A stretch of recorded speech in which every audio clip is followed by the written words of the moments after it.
This hour, Proteas women lose by 15 runs to India. SuperSport United ready for final fight to avoid playoffs, and Blitzbox looking to hit the ground running in Los Angeles. More details at 3:30. Here, there, and everywhere.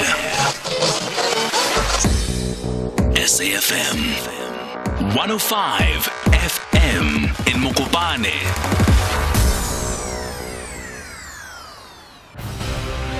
This season, the truth cuts deeper than ever. Silent Witness is back for its gripping 20th season, and no secret is safe.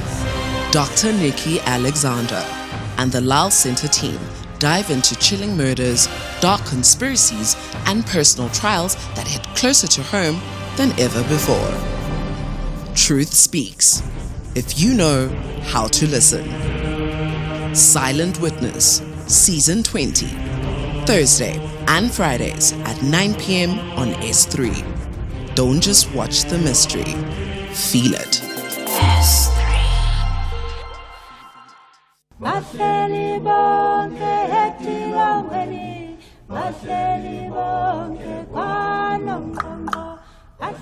April is Freedom Month, a month to reflect, celebrate, and move forward.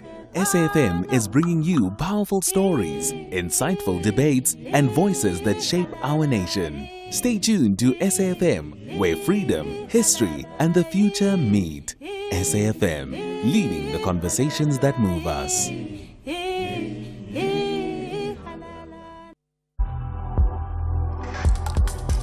The National Pulse with Ashraf Garda on SAFM.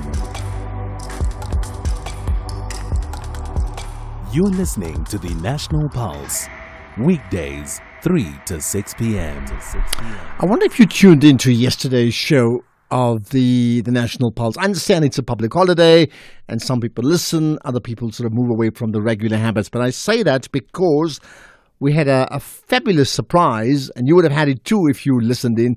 We had Lady Smith Black Mambazo in studio for half an hour talking and performing. It's fabulous. Check out the podcast. You'll go to safm.coza website, then podcast, then the National Pulse. You'll find it, and you'll find that really fascinating conversation. And I say so because they are performing live. That is at the Joburg Theatre. Thursday, Friday, Saturday, Sunday. So great opportunity for speaking to people who are absolute legends in the country, real champions at what they do, 5-time Grammy winners. So listen out for that. Also, the conversation I had with Kaya Sitoli regarding his take on the issues of VAT. And it's very clear that he felt that many of the political parties outside the ANC, outside the DA and the EFF were effectively, performing the week just before the long weekend, but ultimately it took that court order to ensure that there'll be no VAT increase on the 1st of September. Now, that's his thoughts. This is the National Pulse. My name's Ashraf Garda. As always, welcome to the show. And thank you, I must tell you, thank you to so many people who make the point of messaging, particularly, those of you who call in or WhatsApp on the voice notes or text messages, but the many who also post comments on social media, particularly on the Twitter or X feed, and are very complimentary about what we do as a team. I think it's appreciated. Myself, Temba, Keys, and Vusani, all of us collectively make up what is called the National Pulse. Now, it does mean, if you tune into the National Pulse, we touch on the issues that affects the National Pulse. And there's nothing more significant than a conversation we had yesterday where a reward was put out for 3 police officers who've been missing, in fact, since last week.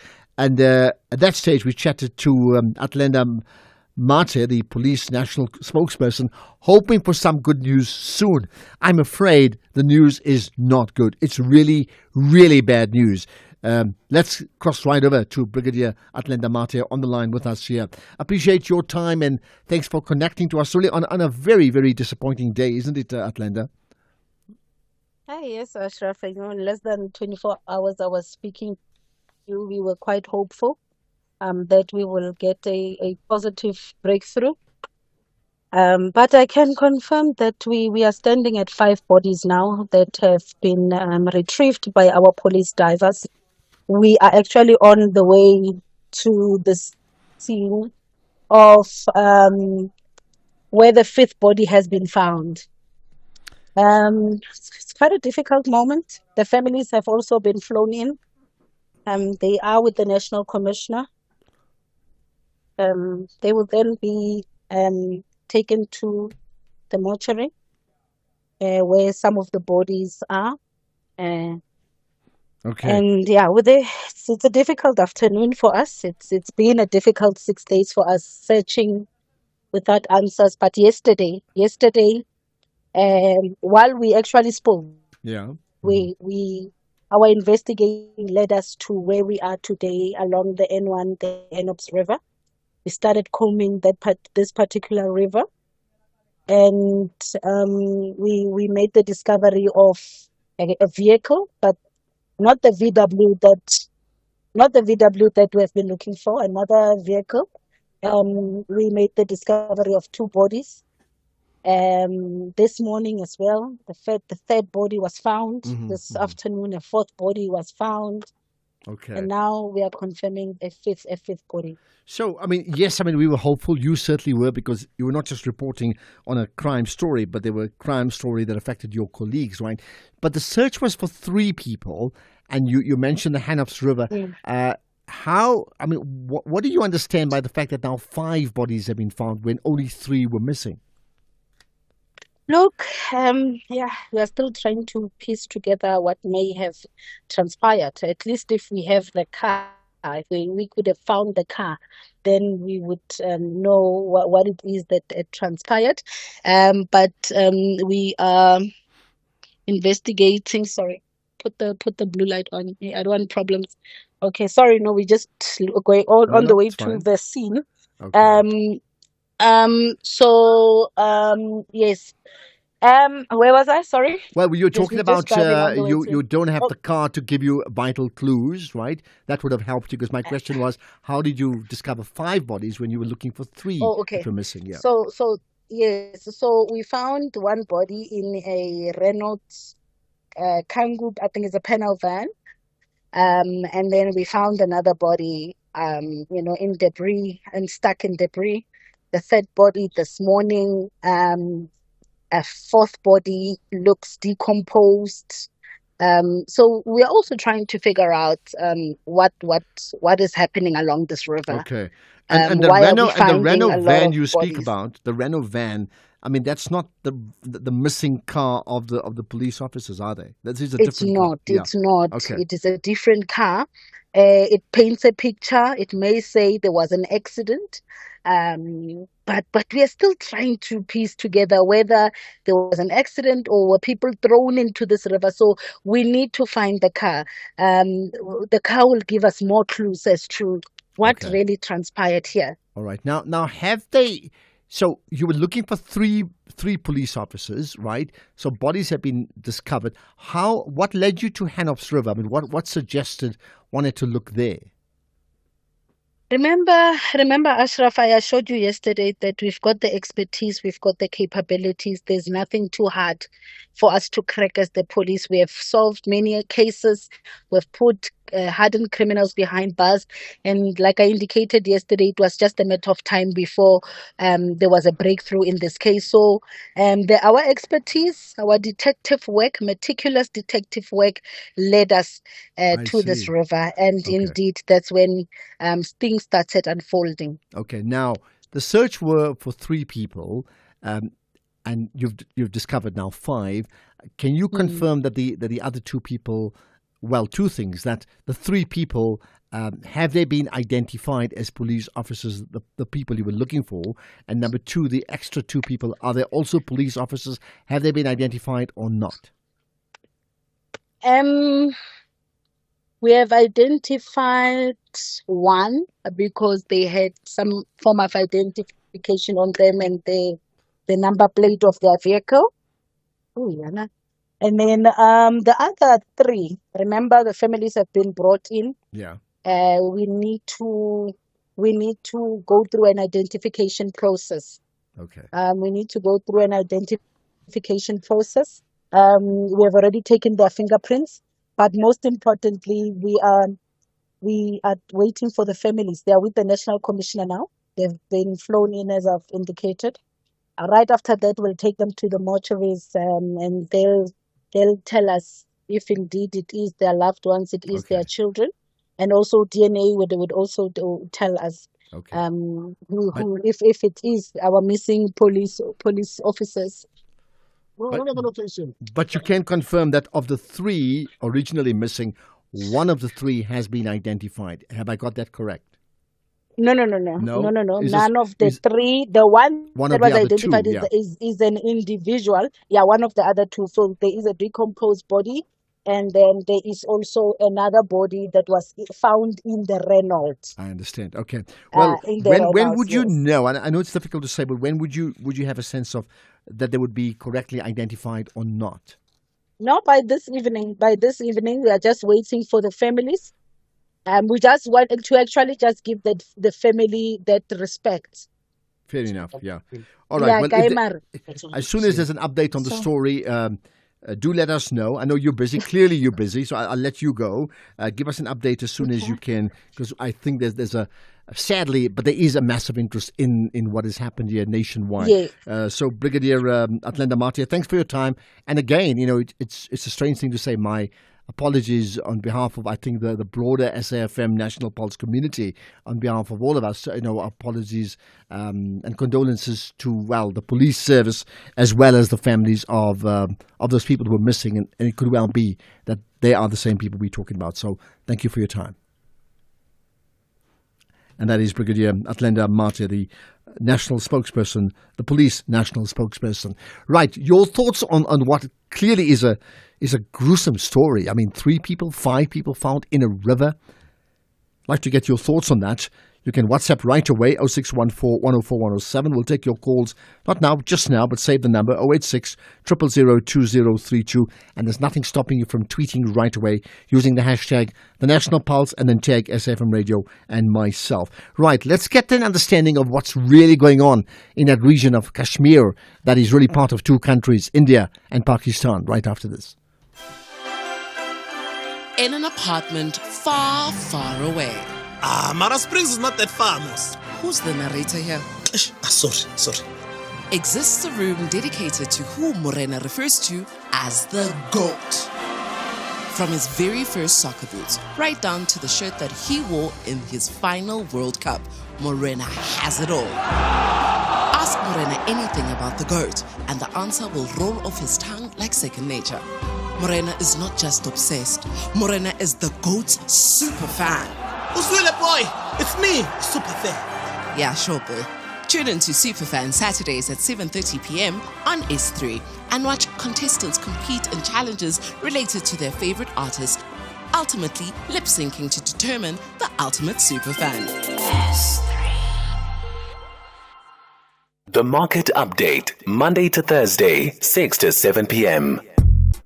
Want to stay ahead of the financial game? Join us tonight from 6 to 7 p.m. for an insightful journey through the day's market developments, financial updates, and investment news. Tune in for your daily dose of financial intelligence as we navigate the twists and turns of the financial landscape with expert insights. Only on the SAFM Market Update. SAFM Market Update with Jimmy Muyaha.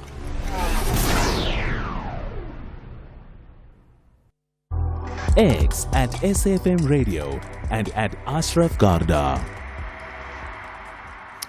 Right, so just before the weekend, we chatted to Salman Khan, who gave his analysis of what's happening in India or Pakistan, depends which way you take it. I'm talking about that region of Kashmir that is a tourist region, and you may be aware, in that region called Pahalgam, where 26 people were killed.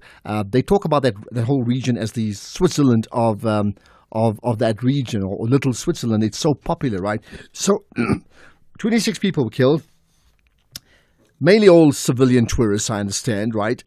Predominantly people of Indian nationals, but others too, right? And when we chatted to Salman Khan, his perspective was that what happens often enough, whenever India is visited by a senior political figure in the world, inevitably something like this happens, and that's part of what he would see as Indian intelligence agenda, right? And therefore he suggests that these shootings were carried out not by Pakistanis, but in fact by Indian nationals on behalf of, you may assume, Indian nationals. All very, very complicated. Central to that is this disputed region of Kashmir. So we thought, let's get another perspective on this with Megan Sharma, who's a senior executive editor for NewsX, which is based in India. Megan, appreciate your time and thanks for connecting on the National Pulse. Ashraf, thank you very much for getting me on your platform. And it's great to be connected to your speakers. Thank you for having me. Much appreciated, right. So, firstly, what is your understanding of what actually happened and who caused it? Okay, before I answer that question, and which is blatantly very obvious, I would like to point out the ludicrousness of this false narrative that has been created not just by media outlets and political analysts and even the political establishment within the government of Pakistan, that this was a terror attack that was actually plotted, orchestrated by the Indian government.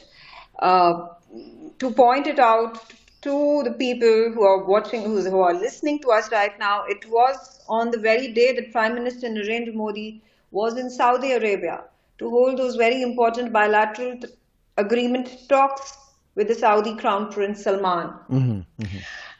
We've already mentioned that it was the Vice President of United States of America, J.D. Vance, who was in India. It was an extremely significant moment in history, not to mention about our trade bilateral agreement that has now become even stronger because an agreement was signed during his visit to India and his meeting with Prime Minister Narendra Modi.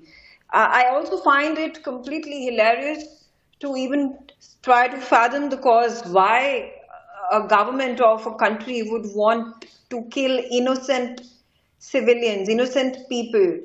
If the people are aware across the globe, the way that massacre was plotted, there were these 27 men. They were mostly Indian nationals. One of them was a Nepali national. They were stripped naked. And the idea behind stripping them naked was actually to find out what their religion was. And they were all identified as Hindus. And all these men were shot point blank and killed then and there. The women were left behind. And the message that was sent out by these terrorists was to go and narrate your sob story to Modi. That's exactly what was captured in that video.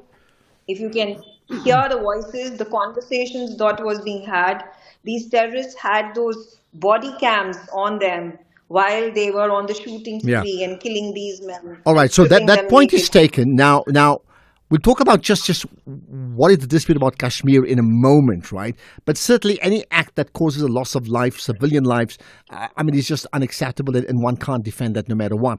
Having said that, you made the point that there's been a narrative, certainly from the correspondent we had a few days ago, but also from people within Pakistan, that in fact this was set up by India effectively to discredit Pakistan around this disputed territory. And you saying that is not possible. Their argument is that how can such a heavily securitized zone allow a situation where these people, let's say coming from Pakistan, can have access 200 kilometers or 400 kilometers within the Indian side, unchecked completely, carry on with their shootings and actually get out without being arrested? It seems rather bizarre. What do you feel about that? But you need to take a look at the history of India and the mad obsession that Pakistan has with Kashmir ever since 1947. And in fact, even before that, 1,500 years ago, I'm not going to go back to the Mughal history and the Sultanate and so on and so forth. But ever since the instrument of accession was signed by King Hari Singh that allowed Kashmir to become a dominion of India, that has been a prickly thorn for Pakistan, because Pakistan lives and breathes the ideology of a two-state theory, which was just 2 weeks ago spoken out again by the Pakistani army chief, General Asim Munir, and he goes about saying that Indian Hindus and Muslims cannot live together. The ideology that Muslims follow is dramatically different from the way Hindus are. We are different by way of our customs, by way of the religion we follow, by way of our aspirations, our way of life, which I find to be completely confounding because I have been living in India for the last 40 years of my life. My parents have been born and brought up over here in India. My grandparents were from Pakistan, which is Gujranwala and Peshawar, and they came into India after partition. And we have lived with our Muslim brethren very peacefully. I have friends with whom I wine and dine and celebrate all occasions, whether it is Eid or Holi or Diwali. And this kind so just understand how this plot has been very maliciously brought into fruition. Okay, I hear you. I'm just going to push you because of time. I'm just going to push you because of time. Yeah. So I hear that part, right?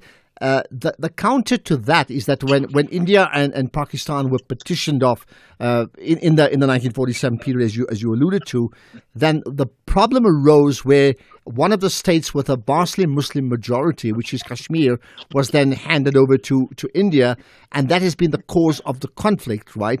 And I understand the United Nations had also agreed on a resolution for a plebiscite, a direct vote that allowed the people of that region to make a decision where they want to, which country they want to be part of, and India has not alluded to that request or that resolution ever since, well, many years ago. Actually, to the contrary, the princely land, the princely state, which was Kashmir, erstwhile until 1947, and the instrument accession was handed over to India, making it a dominion of India, was a decision that was made by the king of Kashmir, that was King Maharaja Hari Singh, and it was because of the popular opinion, the popular vote of the Muslim majority people living in Kashmir who would have rather wanted to join India than to join Pakistan. Not to mention, there were invaders from Pakistan, from Khyber Pakhtunkhwa,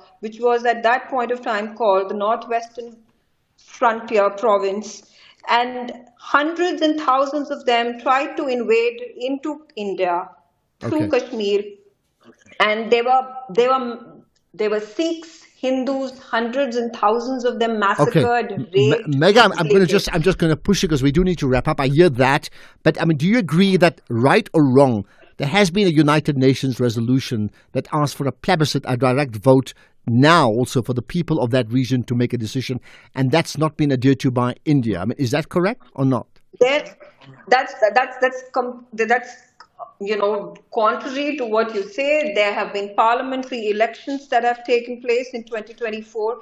There have been elections that have taken place, assembly elections that have taken place in Jammu and Kashmir, and people have voted. There has been a government of the National Conference that has come to power. Omar Abdullah is the chief minister. In fact, there has not been, contrary to the kind of reaction that Pakistan wanted to see after this act of communal violence that has been perpetrated by these terrorists, there was at one point of time a thought that there would be nationwide communal riots that will take place, that the Hindus would be up in arms against the Muslims in the country. That has not happened. All right. The political class, the regional heads from the Muslim community, from the Hindu community, they have all come together, held protests, marches, worn their black bands, and said that this is an act of terrorism and it will not be taken sitting down. Okay, Mega, we need to wrap up. Let me ask you this then very quickly, and you can give this in one answer. So, in terms of the perpetrators, how close are the Indian government to actually finding them? Number one, and lastly, and this is important, we can talk about the to and fro all the time, but what has this done at this point in time to India-Pakistan relations? If you can answer that in 1 minute, that would be great. Okay, so first things first, we're getting preliminary information. We've gotten to know, as per the data that has been released by the armed forces and the intelligence, that one of those handlers who was orchestrating the attack was in fact a former paramilitary Pakistani, which means he was a paramilitary Pakistani commando who perpetrated this attack. Talking about the investigations that India has had, and again, I will have to go back because when we talk about the 2019 attack that had taken place, the 2016 Uri attack, when we talk about the Pulwama attack, we talk about the 26/11 dastardly Mumbai attacks that had taken place. And even before that, there have been dossiers, there have been information that has been provided by the Indian side to Pakistan to act on it. Hafiz Saeed, the Okay, we do need to end this. So Mega, and he refused, and they refused to act. In fact, Okay. they have given him a platform to form a political party and fight in the elections. all right. Here's the last thing very quickly. What is it done at this point in time for India-Pakistan relations? I'm talking about right now. I think the stand is very clear that there can be no talks if there is bloodshed. And it is Pakistan that is solely responsible for the sorry state of affairs that it has created for itself. Its economy is in complete turmoil. It cannot really exist without the support of the World Health, of the World Bank, the International Monetary Fund, the support that it gets from Saudi Arabia and China. And here, when we talk about the Indus Water Treaty that is being suspended, it is going to Pakistan will have to pay heavily because 80% of the land produced, the food produced in Pakistan, the irrigation systems come from the Indus Water Treaty that has been. That's where we're going to leave it, Mega Sharma. I suppose the natural question thereafter is like, who's the big loser in all of this and who's the big winner in all of what has happened besides the actual loss of life of the people we refer to, 26 people killed in that region called Pahalgam, right? Well, that's it. Slightly delayed news headlines. Here's on Deadline Bana. Thank you, Ashraf. On the news headlines, the National Police spokesperson Athlenda Mate says a fifth body has been found at the Hanops River in Centurion. Divers are currently retrieving a body of a female from the river. 2 bodies were retrieved at the river yesterday and 2 others earlier today. The identification process to determine whether the bodies are that of the 3 missing police officers is currently underway. South Africa's legal representative at the International Court of Justice, Jamian Hendricks, told the court that Israel cannot use starvation as a weapon of war, and Amazon has launched internet satellites into space, marking the start of its push to rival Elon Musk's Starlink program. A full update follows at the top of the hour. SAFM, guiding you through the rush hour traffic. Good afternoon. Starting off in Gauteng, the N3 northbound in Bedfordview, slow moving on the ramp to the N12 east at Gillilees interchange. The M1 southbound is queuing towards Boysons, and the M1 northbound in Sandton, slow moving towards Greyston Drive. In KZN, the N3 westbound has a stationary truck before Hammersdale. The M19 has a crash on the link to the N2 North, and Old North Coast Road is closed just north of Columbine Place. In Cape Town, the R300 southbound slow moving towards the N2 highway, the N2 Nelson Mandela Boulevard outbound queuing towards Hospital Bend, and the M5 southbound queuing towards the N2 highway. With your traffic update, I'm Irma G. This is SAFM Sports with Tuming Khapele. Right, to me, for the first time today, our Minister of Sport, let's talk about our cricketers. A very good afternoon to you, Ashraf, and our listeners. Yes, South Africa women lost by 15 runs to India in a one-day international in Colombo today. India posted 276, the third highest score against South Africa. In reply, the Proteas women were fairly comfortable on 170 for 2 after 33 overs, chasing 277, with Tasman Brett scoring her third ODI 100. However, she retired hurt with cramps, and then from there on, South Africa lost 8 wickets for 8 40 runs, including 3 in an over for Snare Rana, who finished with a career best figures of 5 for 43. In rugby, Blitzbok captain Siviwe Soizwapi says that there won't be room for error when they get their campaign underway at the Sevens World Championship finale in Los Angeles. The Springbok Sevens head into the final leg of the season, sitting 4th overall after 6 tournaments, with their only tournament win coming on home turf in Cape Town. Now grouped with heavyweights Argentina, France and Great Britain in a tough Group A, the Blitzboks face a do-or-die battle to reach the semi-finals. In football, after a 1-1 draw with Polokwane City in a Betway Premiership clash at the old Peter Mokaba Stadium, SuperSport United interim head coach Andre Arendse says that he has no doubt his players are ready to fight to stay out of the relegation playoffs. Their point lifted Matsatsantsa to 14th on the table with 23 points from 23 matches, 6 wins, 8 draws and 10 losses.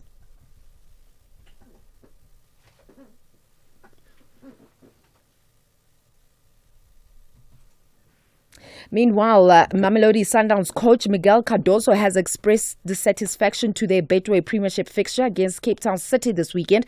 Was rescheduled to be played a day earlier. The Brazilians, who are fresh from qualifying for the CAF Champions League final following their win over Al Ahly, face Richards Bay tomorrow night at Loftus Stadium. And the coach wanted a breather before travelling to the mother city. It's understood Downs requested the game to be moved to another date altogether, but instead the PSL brought it forward. Surprisingly, our match day on Sunday was moved for Saturday, so we have now a match on Wednesday, then again on Saturday, and then again on Wednesday. It's important that South African people ahead of the sports and football in this case understand that we defend so well. This club has been for years defending so well the identity and the country in Africa and abroad, even in more internationally. So, and this should be obviously respected. It's normal that teams fight equally for the trophies, and but difficulties make us stronger, and that's how we're going to face this championship until the end. In the meantime, SABC Sport has learned that the legal representatives of SAFA President Danny Jordan's accused in the ongoing fraud case, Trevor Neethling and Grid Communications, are pressurizing the National Prosecuting Authority to drop charges against their clients. The public broadcaster Sports Desk has viewed a letter from Neethling's lawyer, James Ndebele, written to the Director of Public Productions, Prosecutions, Andrew Chauke, expressing frustration at his delay in dropping the charges against their clients. A well-placed source has further confirmed to SABC Sport that the letter has indeed been received by the DPP. In the meantime, Real Madrid coach Carlo Ancelotti has agreed to take over the Brazilian national team. Now, Ancelotti has 1 more year on his contract with the Spanish Giants, but after a quarter-final Champions League elimination by Arsenal and a Copa del Rey defeat by rivals Barcelona, he is poised to depart or leave the Santiago Bernabeu. And Ancelotti has not hidden that a potential exit was on the cards and said that his future was a topic for the next weeks after the defeat by Barca on Saturday. Finally, in tennis, Australia's 2-time Grand Slam doubles champion Max Purcell has accepted an 18-month ban after breaching anti-doping rules. Now, Purcell admitted to a breach of rules relating to the use of a prohibited method after unknowingly receiving an IV infusion of vitamins above the allowed limit of 100 milliliters in a 12-hour period and entered into a provisional suspension in mid-December. Well, I will have other sports in the next hour. Well, you have a question you want to Yes, answer? apparently there is a question for me from one of our listeners. Good afternoon, Ashraf, and your team there. This is for Tumi Flores here from the Western Cape. Will VAR be used on Saturday? This is a massive derby. Both teams need these 3 points. My Chiefs and Buccaneers. They need these 3 teams. So refereeing is going to be absolutely imperative. So yeah, I think we can bring VAR in for this massive Derby, have a good summer. Bye. Interesting question. But listen, the last time we heard from the minister did say VAR definitely in the country by the end of April. Last week, we heard from the SAFA CEO, Lydia Munyapao, saying that they are not going to start big. They're going to have to start small by identifying the cup competitions as a start and then eventually grow from there. So perhaps when you talk about that Soweto derby and them saying they're going to start with cup competitions, is it likely that VAR will be used in the Nedbank Cup? I don't know about this weekend, but perhaps in the Nedbank final. Cup. Yeah. My opinion? Zero chance. You don't see it. And also, there's no way any organization that has not had it ever goes and experiment for the very first time in a cup final. Why would you do that? We'll see. You need to experiment at a lower level, then bring it into the league, make your mistakes as many other countries have done. Imagine getting it wrong in a cup final. I know it's supposed to aid you, but if they ask my advice to say, can you advise? I would say, you've missed it, wait for next season. And also, not forgetting that we only have 3 officials. Okay, time is up. And this is like a... This season, the truth cuts deeper than ever. Silent Witnesses back for its gripping 20th season. And no secret is safe. Dr. Nikki Alexander and the Lal Center team dive into chilling murders, dark conspiracies, and personal trials that hit closer to home than ever before. Truth speaks, if you know how to listen. Silent Witness, Season 20, Thursday and Fridays at 9 p.m. on S3. Don't just watch the mystery, feel it. It takes a while before these arch rivals meet in the final. But when they do, everything stops. Nabi is confident to delight the Amakosi fans. If the fans love Kaiser Chiefs, automatically love Nabi. While the back-to-back victor, Rivero, chases the 3rd consecutive title. Whenever it's time to go, we're going with the intention to be competitive, to try to be better than the opponent. This is the Nedbank Cup final. Witness the Soweto derby. Gold and Black battles it out with Black and White on Saturday, 10 May at 4:30 p.m. Streaming live on SABC Plus and SABC One. Then on SABC radio stations at 6 p.m. Proudly brought to you by SABC Sport. For the love of the game.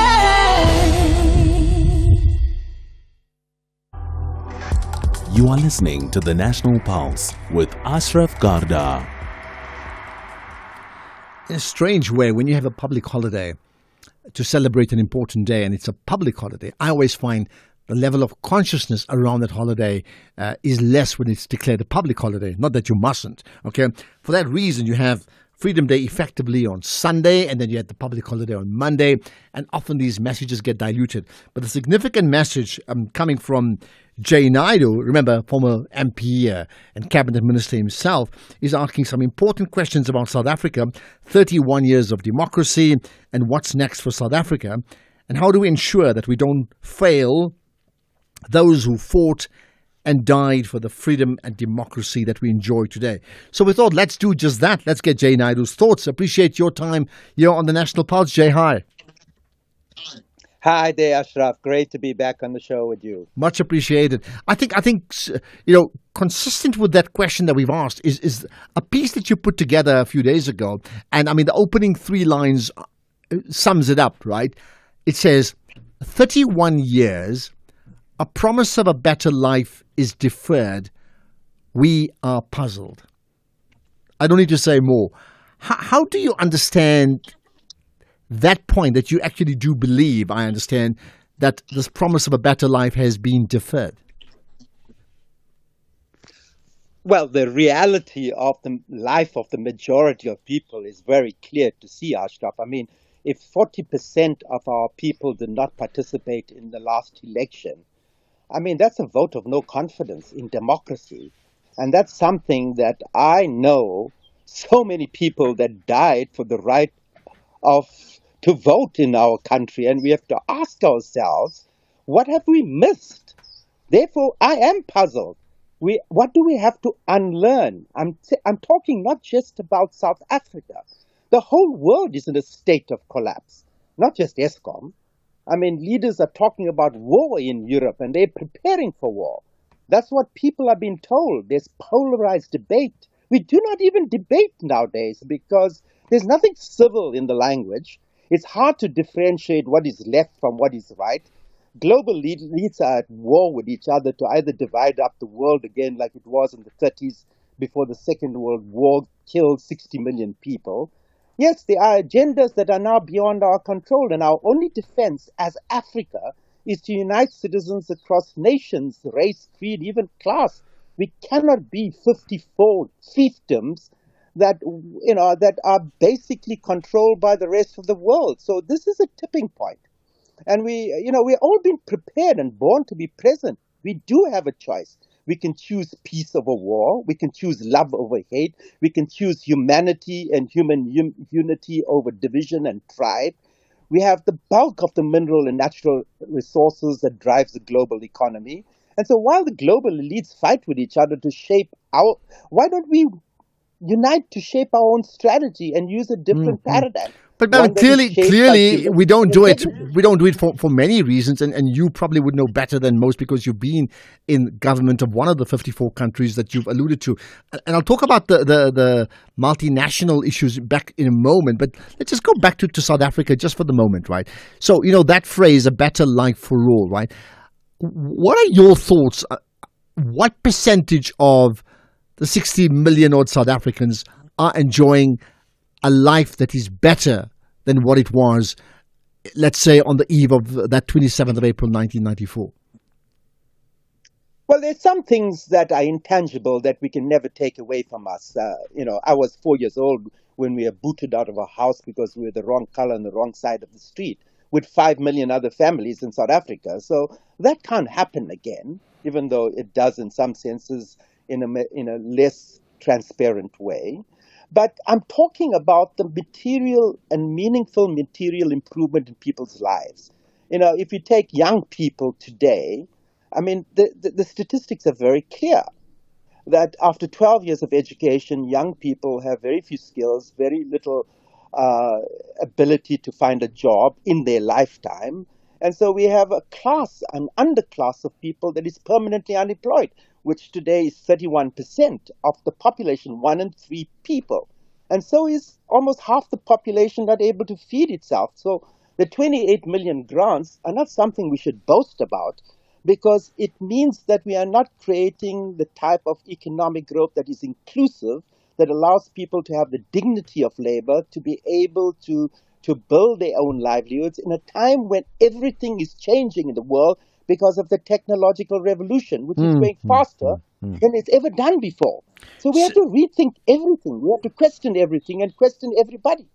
So, in that period just when democracy dawned, we had the TRC, and there was a different sort of TRC around the Truth and Reconciliation at the time in apartheid South Africa.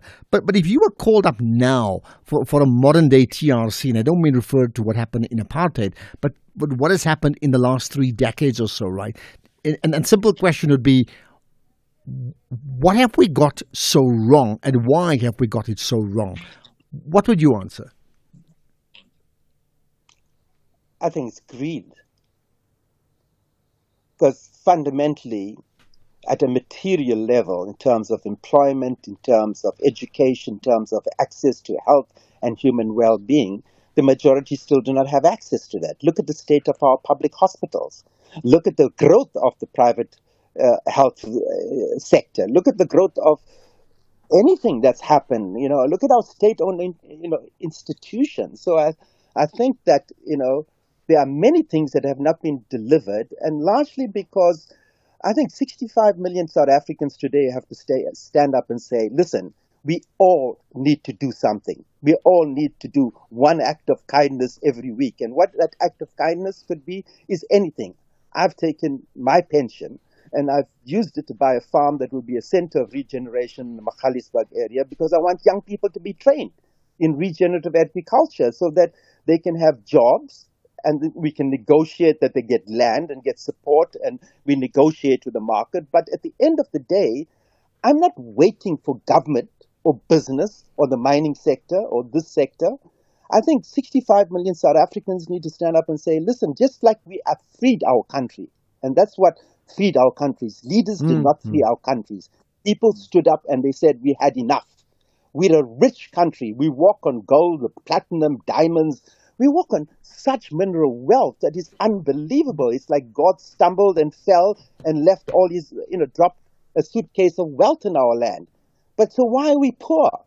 It has to go back to governance, to ethics, to having a sense of integrity that when I go into government or I go into business or I become a teacher, I'm there to serve. I'm there for the greater good. Okay, just pause on that word serve. Jay, pause on serve and greater good, because I'll pick up that with you right after this. Do you want an experience of a lifetime? Where every day is filled with challenges of providing Lisa Vanderpump curated experiences while dealing with rivalries, romances, and misadventures. It's drama at Vanderpump's French Estate. Chantel Rosabelle and the staff can't wait to give you a front row seat to all the drama. Catch Vanderpump Villa, Saturdays on S3 at 8:30 p.m. S3 open up.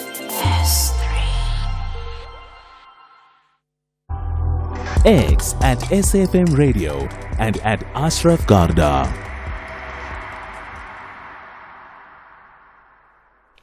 Right, having a chat, and I won't say fascinating chat, I would think a very sober chat about the state of the world, but also the state of our country with Jay Naidu. As you may know, is a former cabinet minister in the Mandela Parliament, a former general secretary of COSATU, author, activist, and as he says now, doing some work in Magaliesburg to try and ensure that there's sustainability in our country, right? So Jay, you spoke about, you touched on issues like service to the people and greed. Now, clearly we've heard all those phrases before, but initially you touched on, when I said the biggest problem, you said greed.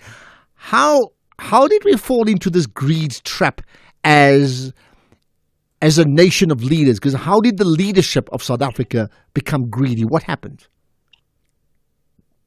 Well, I think that if you look at the Reconstruction Development Program, it was designed as a bottom-up empowerment scheme. We were negotiating in factories. What would the Reconstruction Development Program mean in this factory or this farm or this enterprise or this university? And we abandon all of that because, and in a context where we recognize that people were the engine of the change that we saw in our country, not leaders.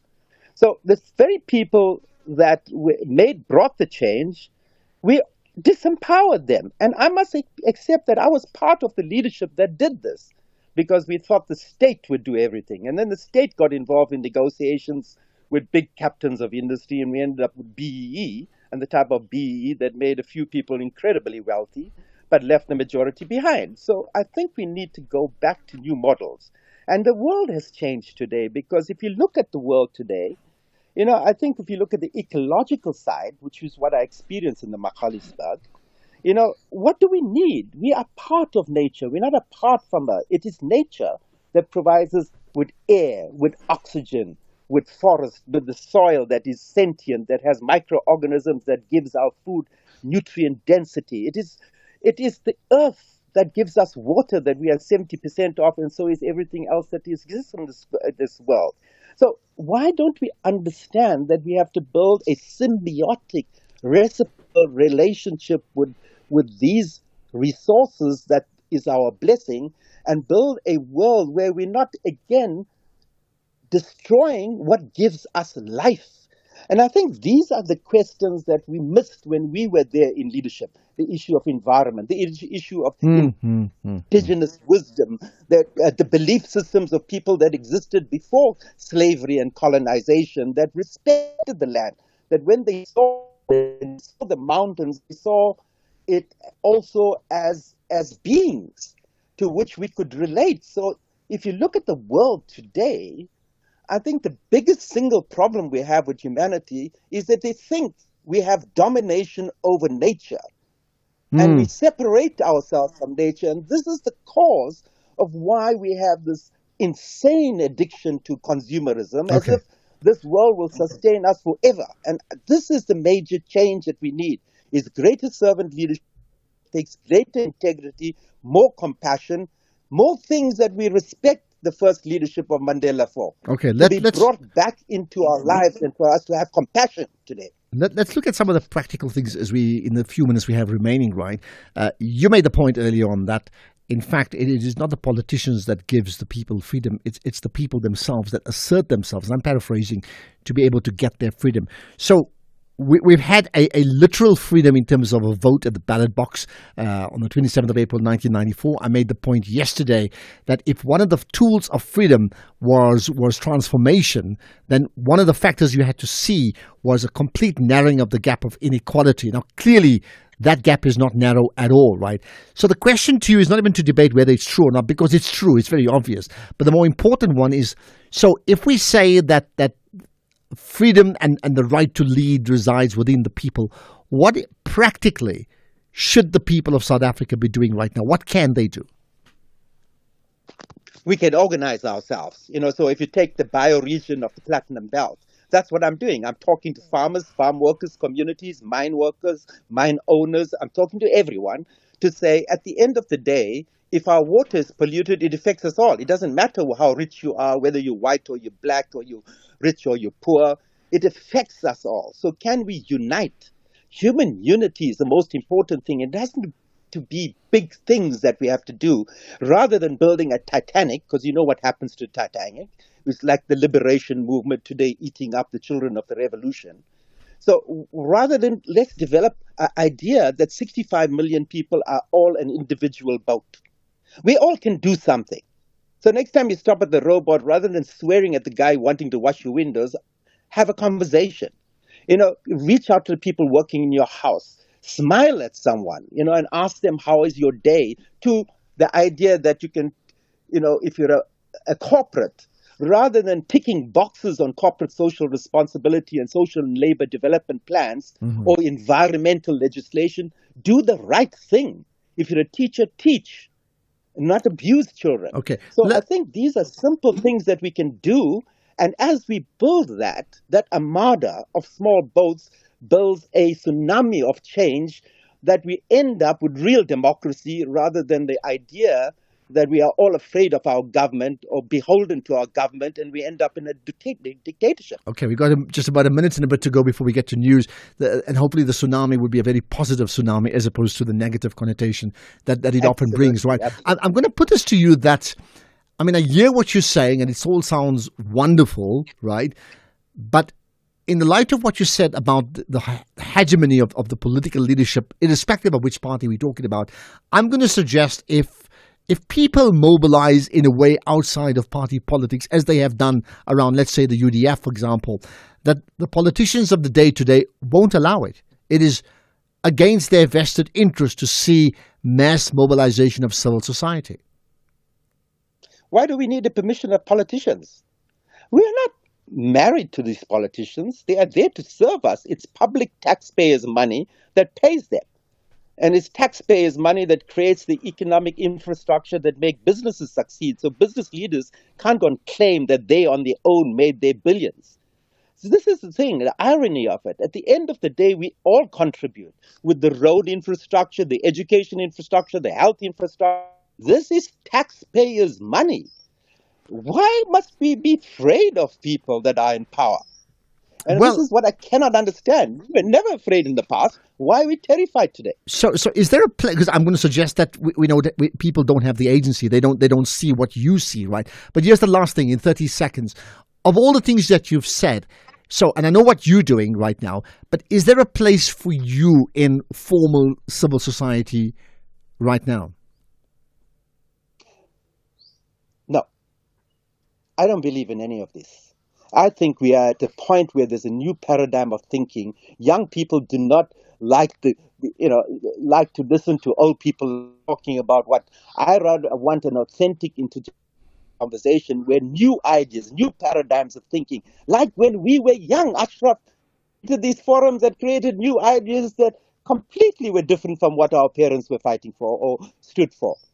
We need the next generation to stand up and say, listen, we're going to fix this country up, and we're going to start it today. Okay. Do it, man. Go and organize yourselves. All right. Jay Naidu being Jay Naidu. Much appreciate your thought leadership expressions here for the last 20 minutes. I think lots to come out of it, and I really appreciate you giving up your time. Jay Naidu, former, as he said, they got things wrong, part of the Mandela era leadership of the country at that time. Let's get the news now. It's 4 o'clock. Here's Ondela Mbana.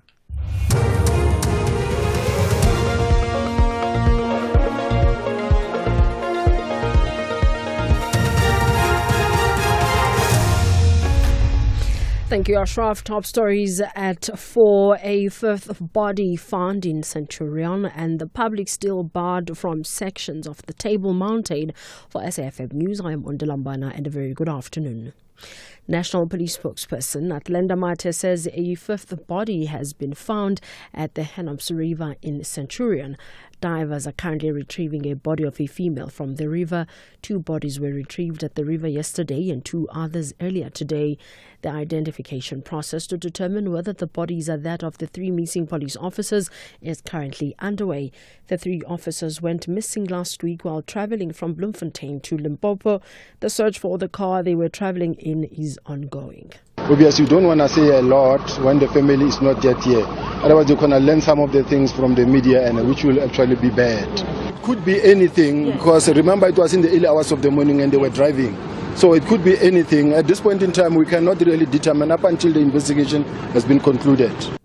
South Africa's legal representative at the International Court of Justice, Jamion Hendricks, told the court that Israel cannot use starvation as a weapon for war. The ICJ has opened hearings to gauge Israel's responsibility for the humanitarian crisis engulfing Gaza during its war against Hamas. Hendricks says Israel has deployed full range of technique of hunger and starvation in Gaza. International law prohibits Israel from the use of starvation as a method of warfare, including under siege or blockade. Israel may not collectively punish the protected Palestinian population, which it holds under unlawful occupation.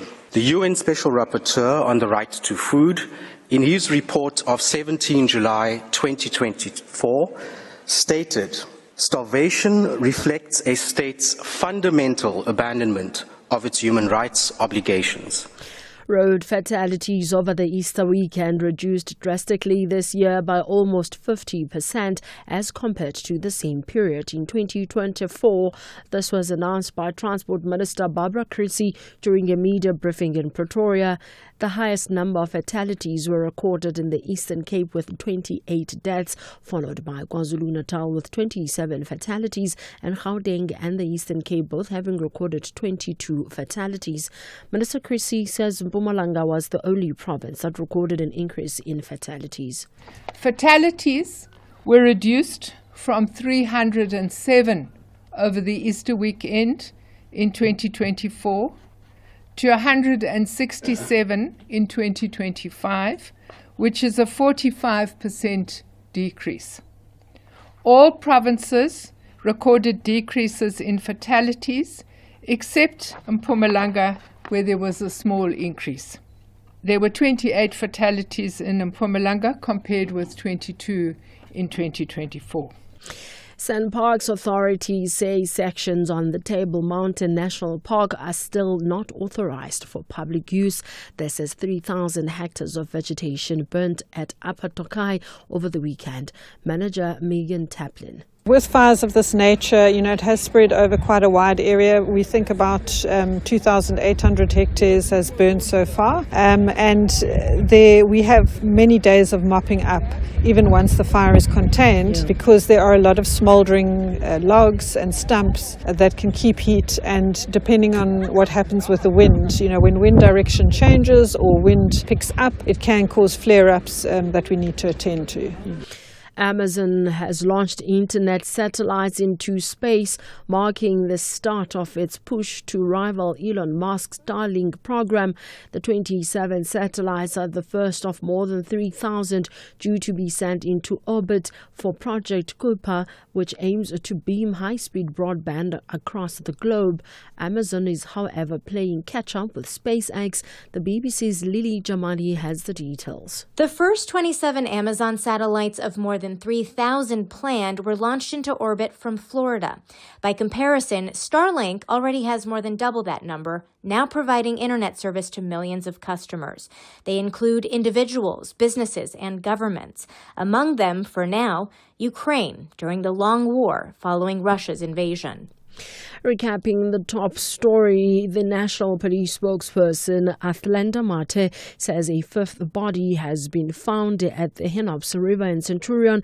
Divers are currently retrieving a body of a female from the river. I am on Delambana for SAFM News Headlines at 4:30.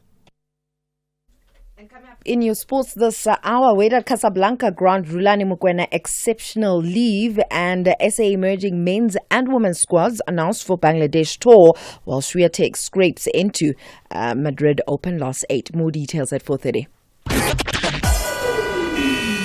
SAFM, guiding you through the rush hour traffic.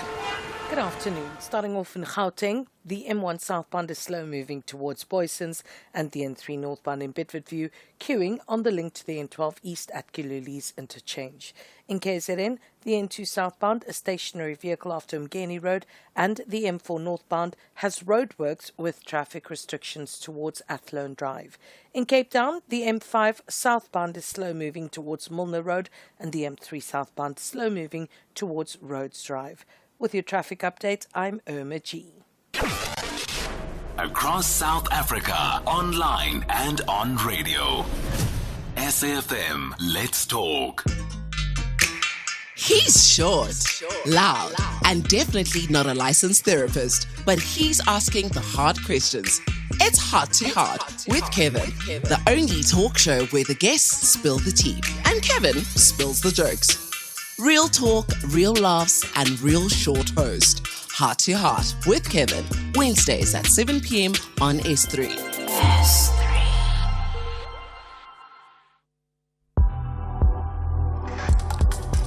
The National Pulse with Ashraf Garda on SAFM.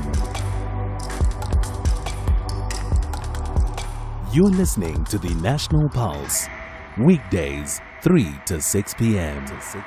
Well, as expected, we have had lots of comments on the three issues we've spoken about. The fact that 5 bodies have been discovered linked to the 3 police officers missing.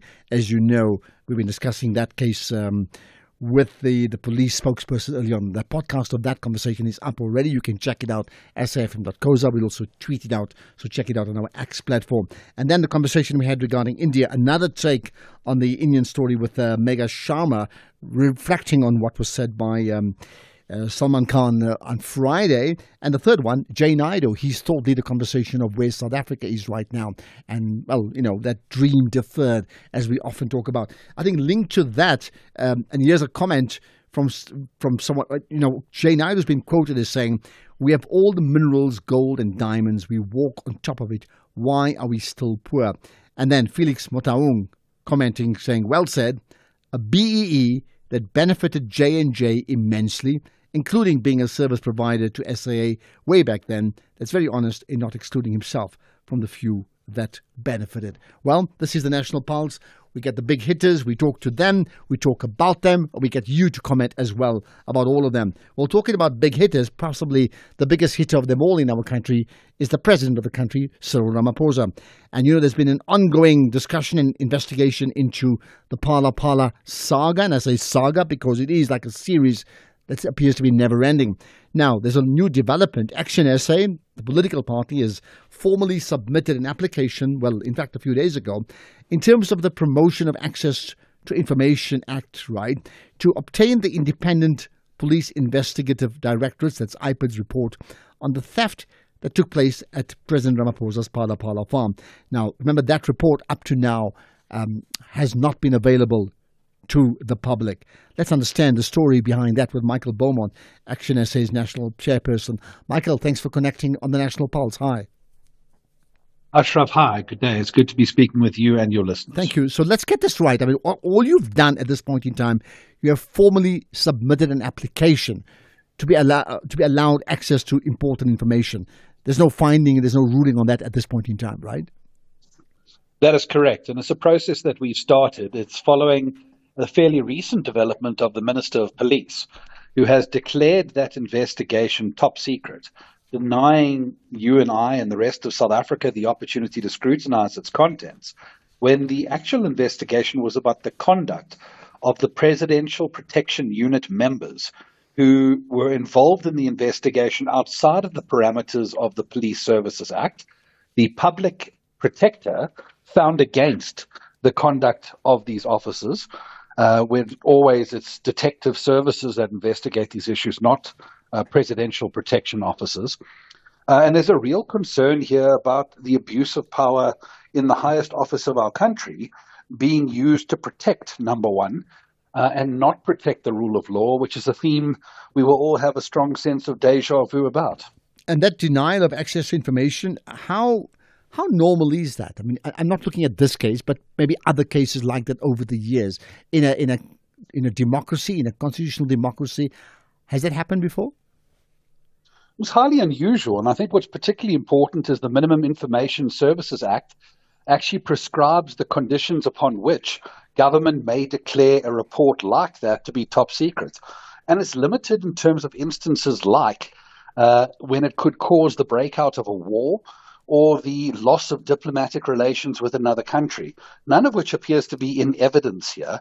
And it looks like what we have is a police minister moving to protect his president at the expense of the principles of transparency and accountability.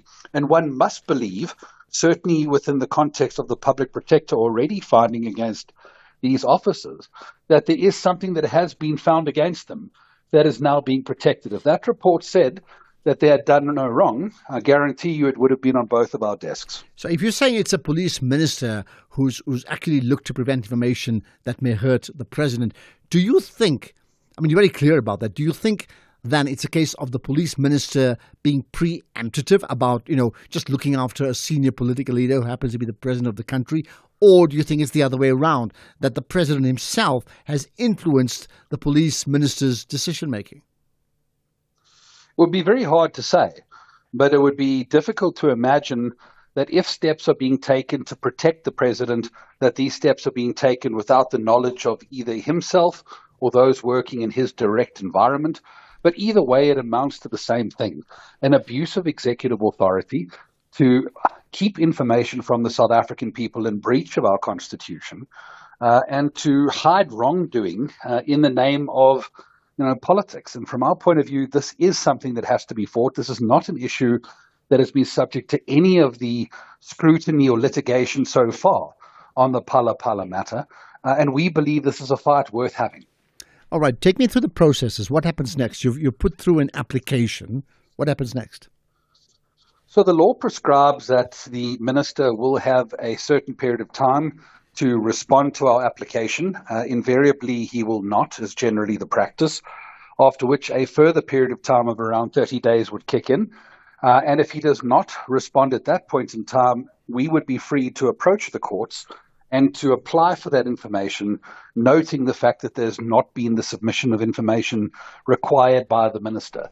I think we realize that the real fight is going to be in the courts, that we aren't expecting the minister who has already acted to conceal important information from the South African people. It's not likely he's going to willingly give that over.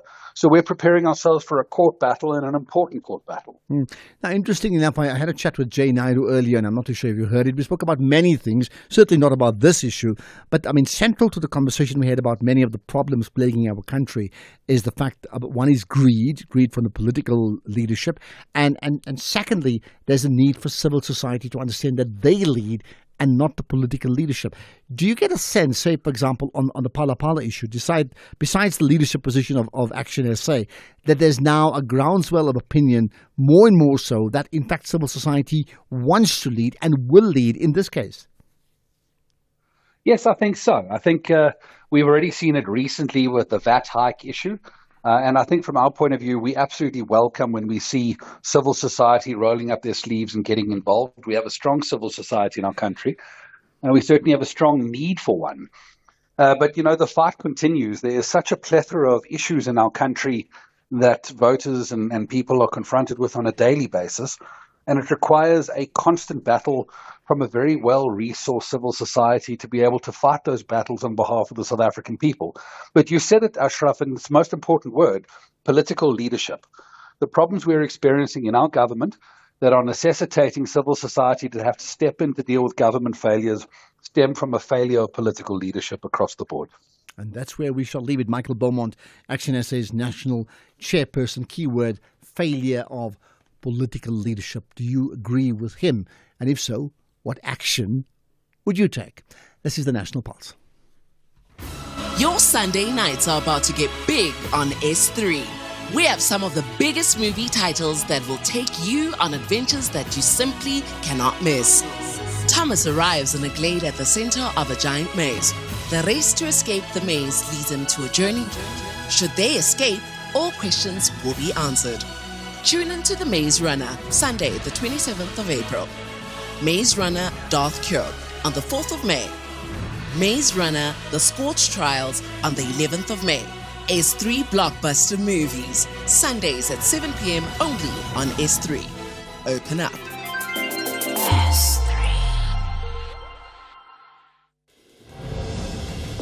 SAFM supports a litter-free South Africa. Play your part in keeping our surroundings and environment clean. SAFM, leading the conversation.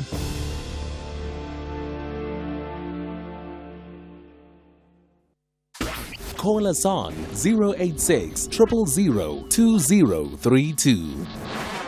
Absolutely. Looking forward to engaging with you, and we'll do that right away. In fact, so you can call in now.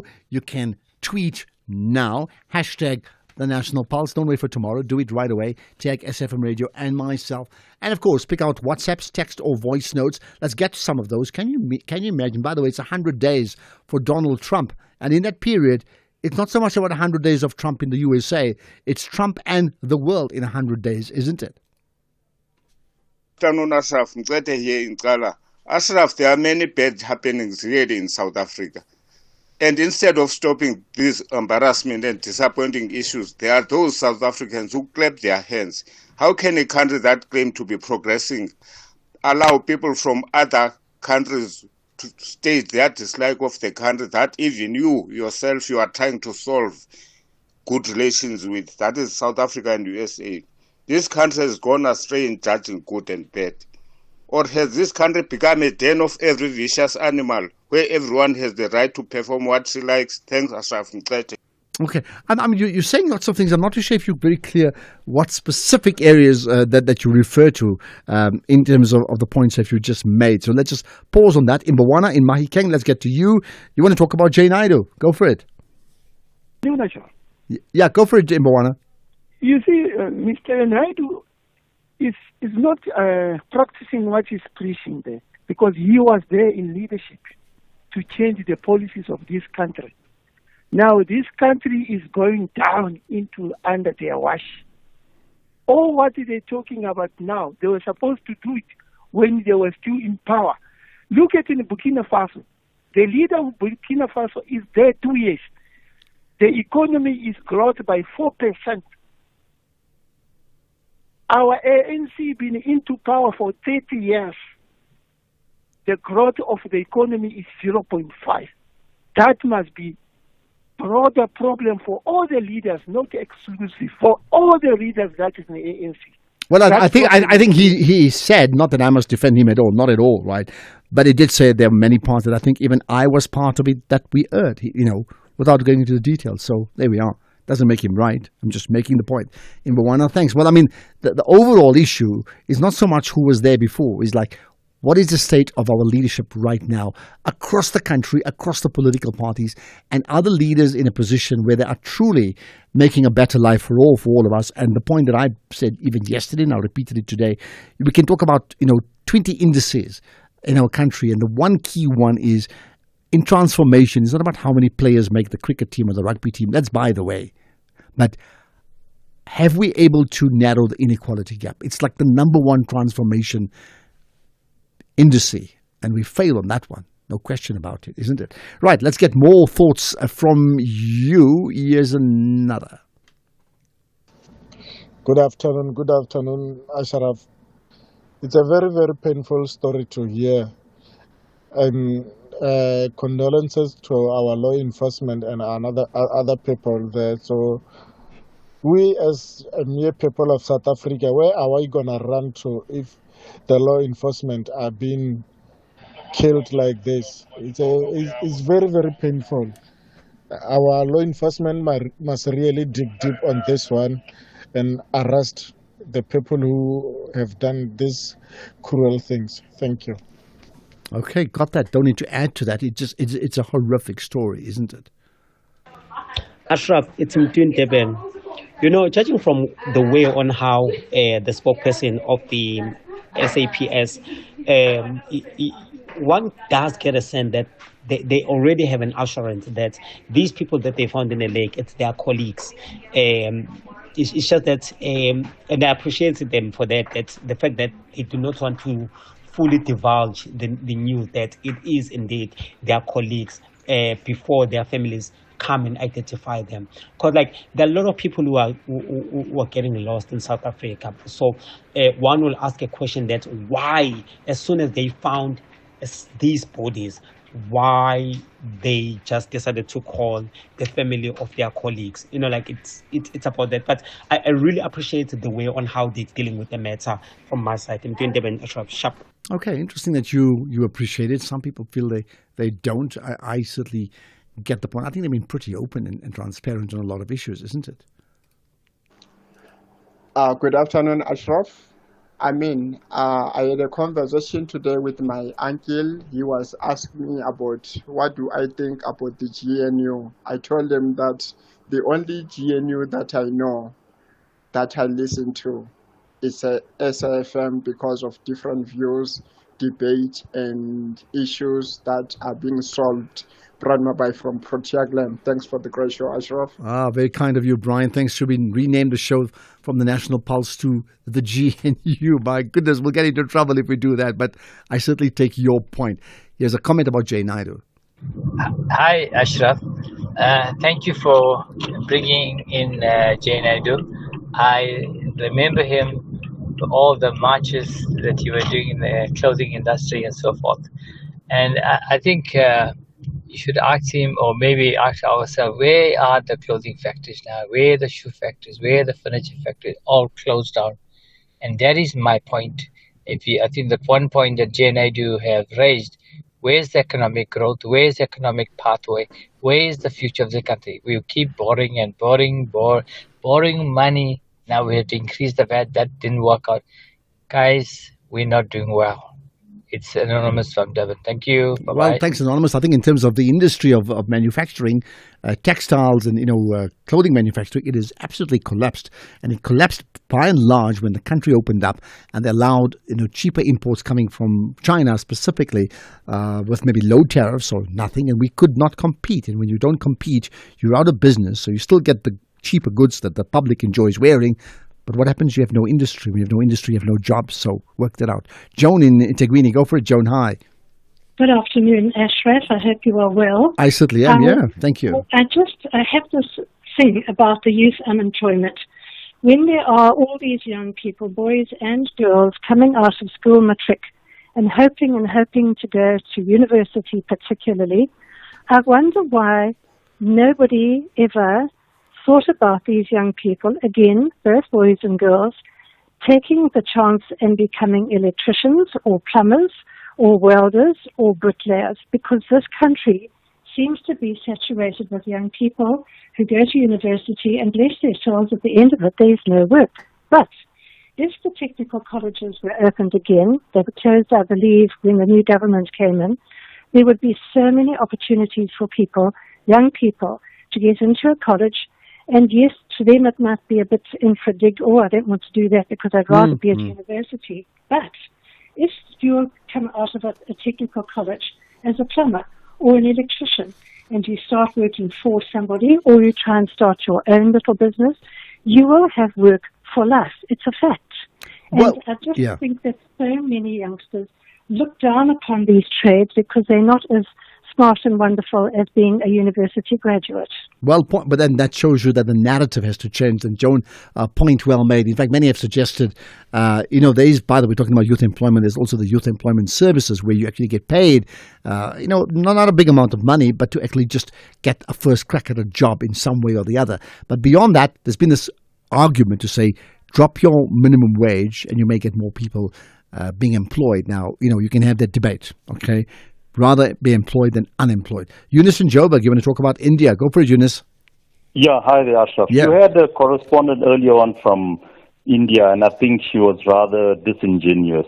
Why I say so is that when you asked about the plebiscite in Kashmir, she spoke about the elections that are currently being held there. Now, the plebiscite that in 1948 was asked for to the United Nations by none other than the then Prime Minister of India, Jawaharlal Nehru. And 4 resolutions have been passed by the United Nations. And there comes a point is that the United Nations has failed the oppressed peoples, whether they're in Kashmir or Palestine, etc. And, that's another story for another day. But having said that, Kashmir is one of the most highly militarized zones in the world. There are plus minus 700,000 Indian troops that are stationed there. And, for example, rape is used as a weapon of war there. There are numerous cases, thousands of people who have perished under Indian atrocities there in Kashmir. And, perhaps to have a more sober debate on this topic, I would suggest you get a world-acclaimed author and an Indian citizen, that Arundhati Roy. She's been to our shores a few times, perhaps just via India. She's written extensively on the oppression of minorities in India and in Kashmir. And I think Arundhati makes for a very good radio. And she's well, I tell you what, I agree with you about Arundhati Roy. In fact, not about India. I'd like to get her for an hour to talk about 20 of the most important trouble spots in the world, because and get her thoughts on that. And the part for the correspondent, your point is right. I did ask her about the plebiscite and she did not answer that directly. And the conversation we had with her came on the conversation on the back of one we had with Salman Khan on Friday, where he was very adamant that this thing could only have been set up within India. So clearly, as you can see, what we've done is offer 2 different takes on that story, and it's really up to you as the public to decide who makes the most sense to you. But I think your point is there, that one thing is about what has happened now around the border, but the ongoing issue of Kashmir is not going to go away if the issue of the plebiscite, the direct vote, is not resolved. Hello? So point taken. Are you there? Yeah, go for it, Eunice, very quickly. Just lastly, the plebiscite clearly has stipulated one thing, 3 options. Number 1, the people of Kashmir either join India or join Pakistan or have a state of their own. So it's a very fair plebiscite in terms of what the point people taken. of the Kashmir. It's a fair plebiscite. Point made, and one may wonder why has it not been delivered and who's preventing that. Eunice and Joburg, thanks for that. Michael in Durban, go for it. You want to talk about VAT? Yes. I just want you, if you find time, call this guy who is a commissioner for SARS, because he came to SABC and told SABC that, if people they get overcharged at 15.5%, they must have calculators to calculate how much. Why, in the first place, they went ahead to implement the 15.5 while there is a court process? Why? Because if someone has taken the matter to court, then the best thing that we've done is to wait for the court outcomes. And then after the court outcomes, they can move on. What was the anxiety and the speed of implementing all these changes for VAT at 15.5% before the court made pronouncement? What was it? Now but there are technical issues around it. But we've moved on beyond that now, Michael. I think that point is made. Okay, thank you for that. Let's pick up another one before we get to the news around Jay Naidu, and this is what he said.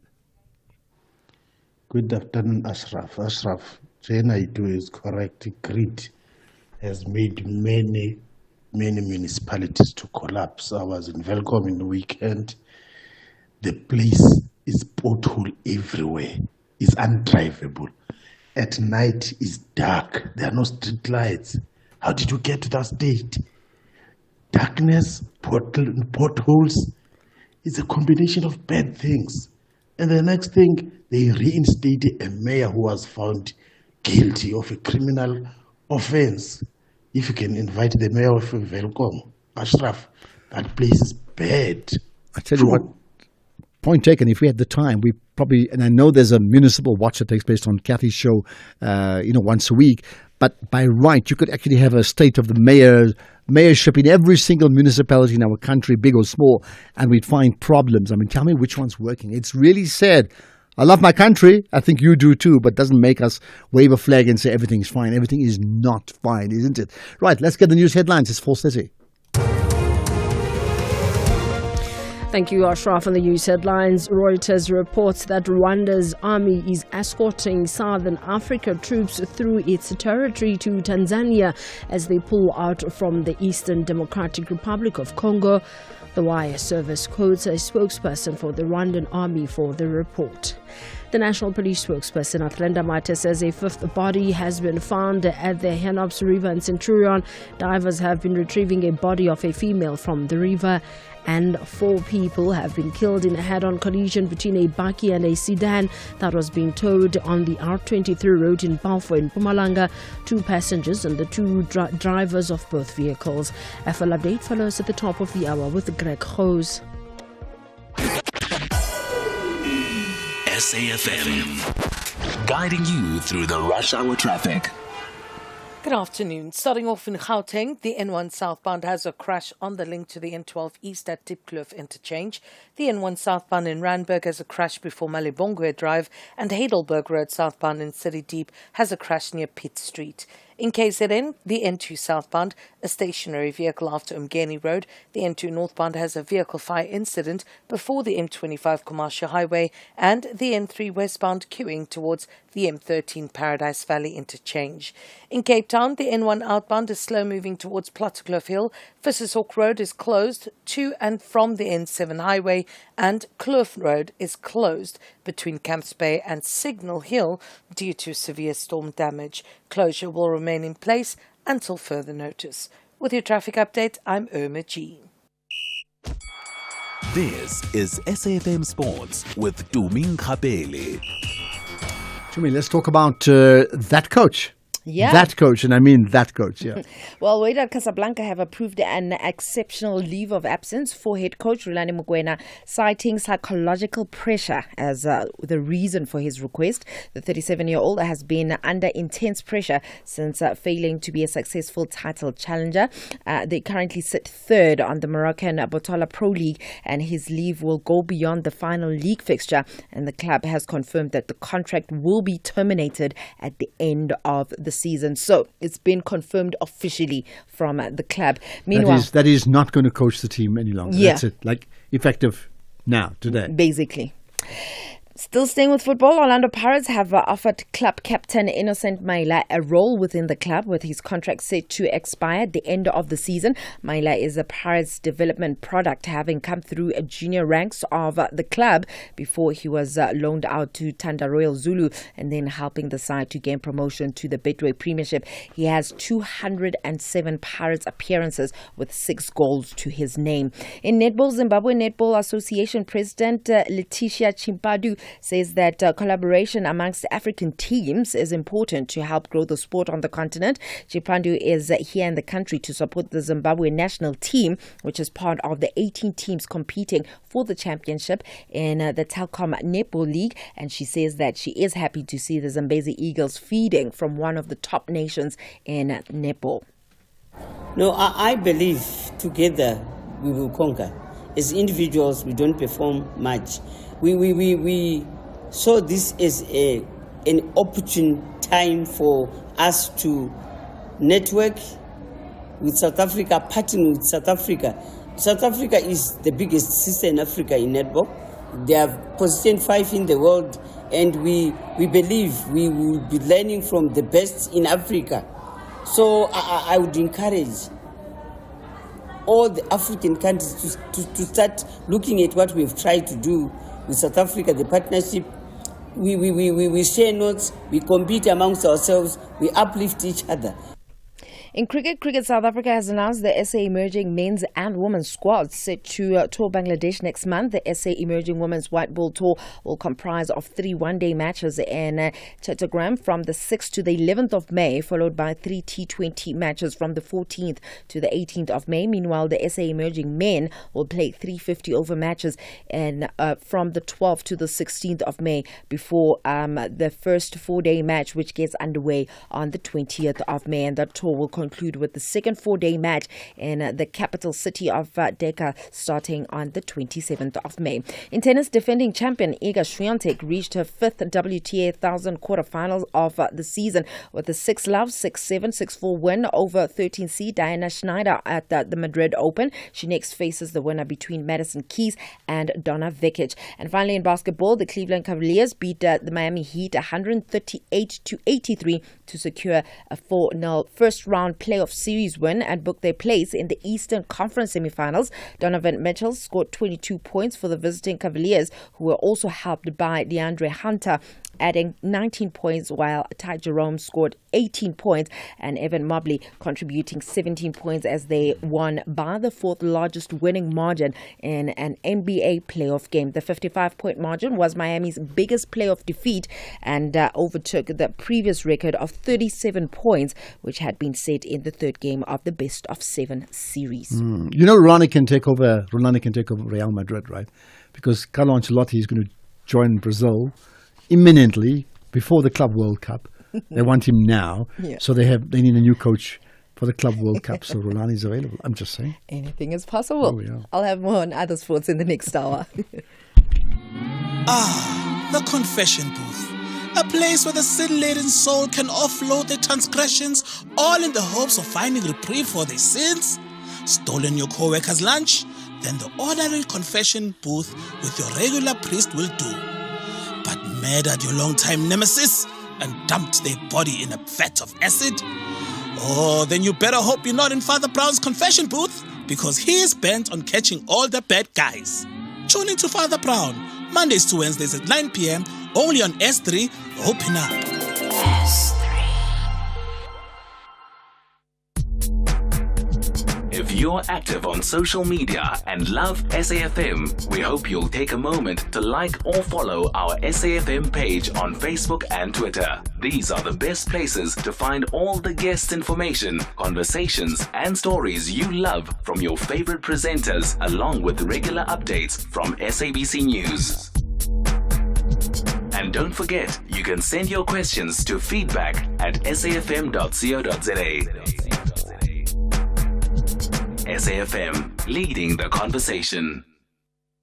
Thank you for tuning in to today's business feature, proudly sponsored by CFI, a leading trading app now available in South Africa.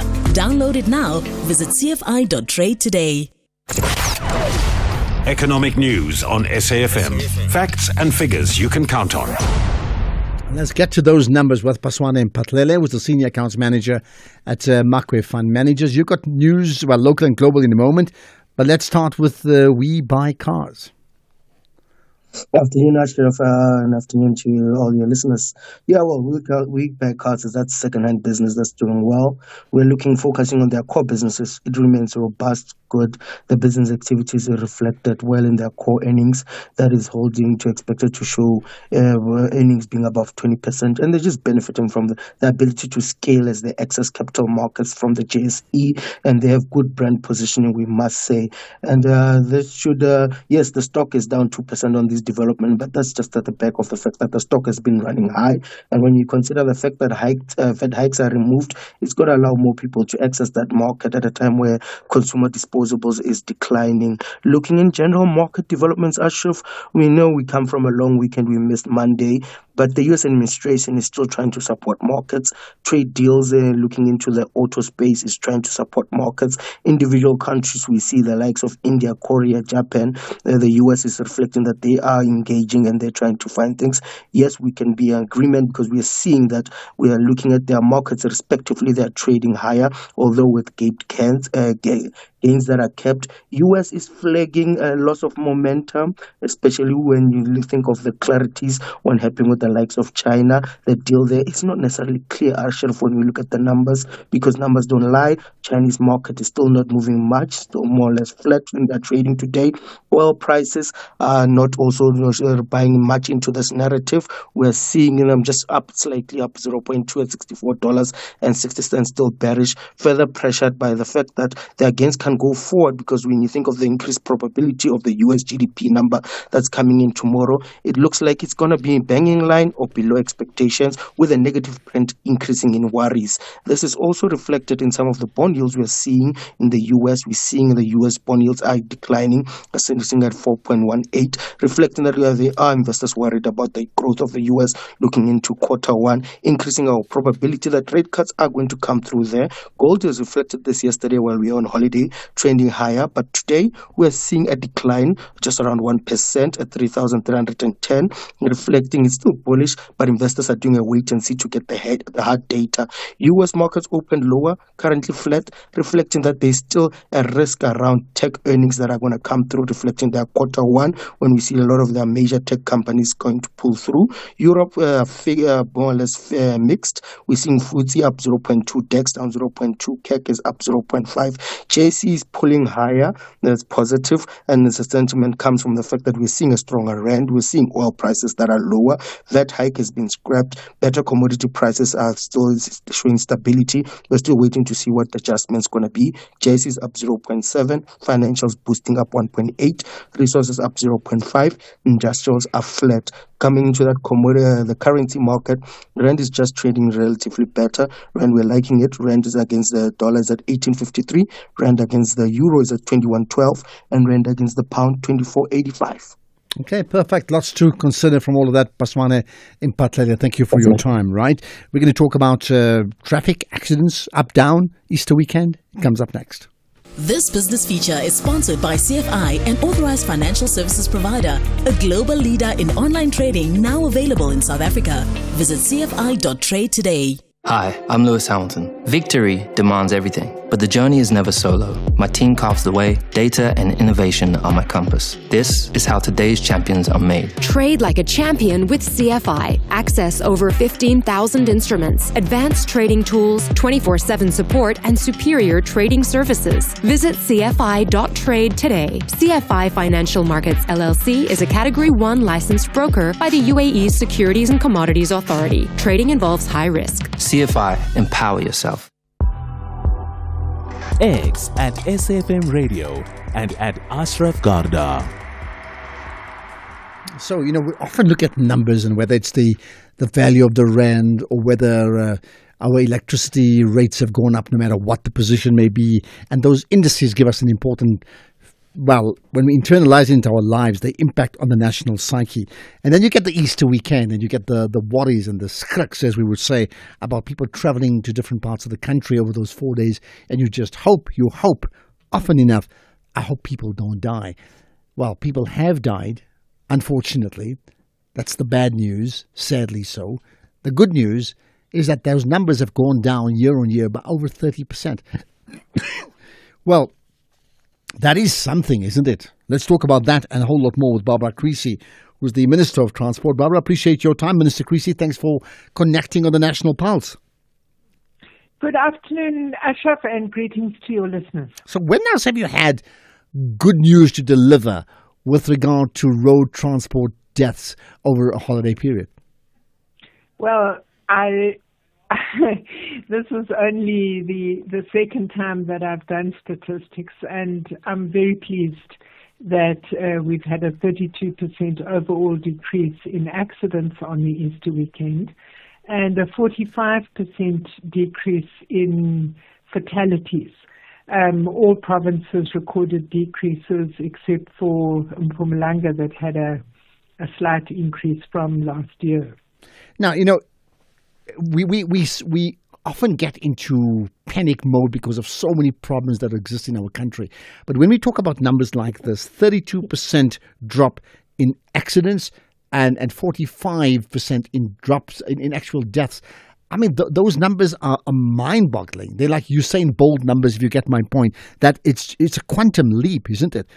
How do you explain that? Well, I think that we began our Easter road accident campaign early this year. We are having 4 long weekends in a row from the 20th of March until the 4th of May. So by the time there was peak traffic, we'd already identified crucial routes. We've got good cooperation that we've built since the Christmas period with provincial and municipal traffic authorities. We meet regularly. And what I think has also been very significant is the partnerships we have started to build with civil society. Taxi associations, bus associations, but also we went out of our way to meet with the religious formations because there are many pilgrimages that take place. And I think the thing we are really, really proud of is the fact that on the N1, despite the fact we had 1.3 million pilgrims traveling on that route, we didn't have a single fatal accident. I'm not sure if that has happened before, but it is very encouraging that consistent operations and hard work are paying off. And how much of it do you attribute to better roads? We know at a provincial level the complaints about potholes are ongoing, so that's another story. So how much do you attribute to just better provincial roads or adhering to traffic ordinances, maybe higher police presence, or an actual mindset change, which ultimately is what you really want? That means in spite of any other policing, you just want people to understand that they must drive safely. Yes. 80% of accidents in our country are a result of driver behavior, and only 8% are as a result of environmental factors, which includes things like rain, mist, and also potholes, bad road conditions. So really emphasizing that drivers should reduce speed, they shouldn't drive under the influence of alcohol, they should obey the rules of the road. I think that is really important if we are going to promote road safety. And I think having police visibility, even on provincial roads, we are, we may not have major roadblocks, but we've got patrolling. I think all of that serves as what we call traffic calming measures.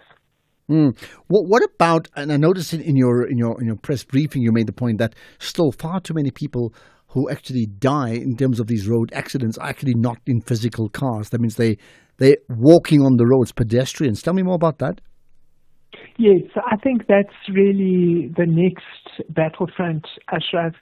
47% from January of those who've been killed on our roads are pedestrians. And a lot of pedestrians are actually killed in urban areas. A high percentage are children. We know that children walk to school and cross busy roads. We are appealing to schools and also to parents to accompany children on the journey home so that they are not taking chances. Children obviously don't have the same ability to judge danger as adults. But we're very concerned about people who cross busy highways, even though there are pedestrian bridges. And we think we're going to have to do some work with community-based organizations and also with ward councillors. I think many people who are pedestrians in our country have never driven. And so they don't understand that even if a driver sees you, because of the speed at which one would be traveling on a highway, the driver can't necessarily stop the vehicle in time. So I think this is major work that lies ahead of us if we're going to get the overall death toll on our roads down. What about the issue of alcohol abuse, which is, again, part of our lives in terms of everyday life, but certainly on the roads too? Yes, I mean we did work with the Liquor Traders Association. They actually worked quite closely with us and also put out messages about not drinking and driving. But unfortunately, there are far too many people who do drink and drive. We arrested over 900 people for drunken driving. And one of those people had 10 times over the legal limit. Why you think you can get behind a wheel of a car when you've had that much to drink, I really don't know. Just going forward, what's the next thing you want to get right? I think it's to try and reduce the pedestrian fatalities. We've got to be consistent. I mean, that's the first thing. We've got to keep up police visibility. We know that the majority of accidents happen over weekends, and we also know that the majority of accidents happen in the evenings on weekends. So it's important to keep up police visibility and enforcement operations throughout the year on every weekend. But I think the next big frontier, as I was saying, is to try and work with communities where there are pedestrians crossing highways and other busy roads, so important. and try and see if we can prevent those deaths. Well, I mean, that theme that you've adopted, it begins with me. I think that says it all. It really does begin with each and every one of us. So, Minister Barbara Creasy, appreciate your time and a great day to celebrate. I mean, for 32% down in terms of accidents, 45% down in terms of fatalities over the Easter weekend. Wow, man. I mean, that's something where things go down is something you celebrate. Great stuff. This is the National Pulse. We all have dreams. Some people dream to be astronauts, while others want to yell, Vimba! As they chase that elusive shoplifter sprinting out and into Diamond Walk. Others might look at a broomstick and think to themselves that witchcraft might be the way to go. The possibilities are endless.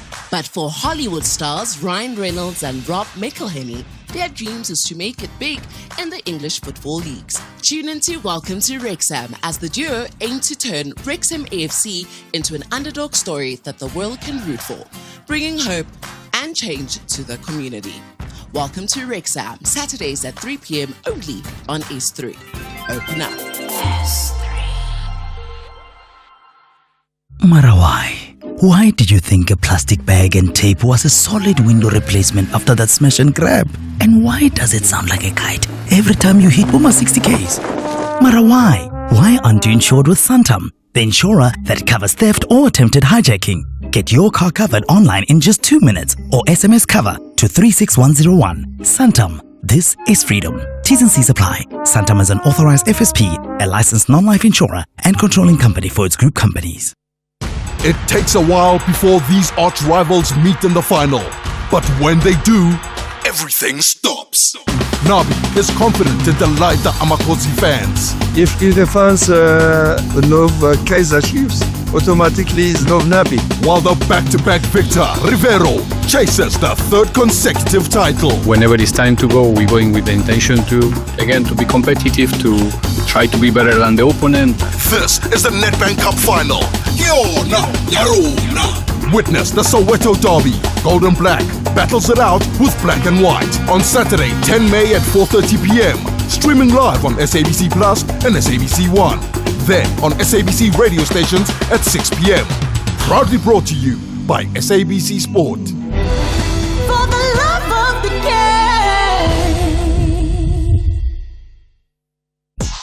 game. Call us on 086 000 2032. Okay, let's get to your thoughts.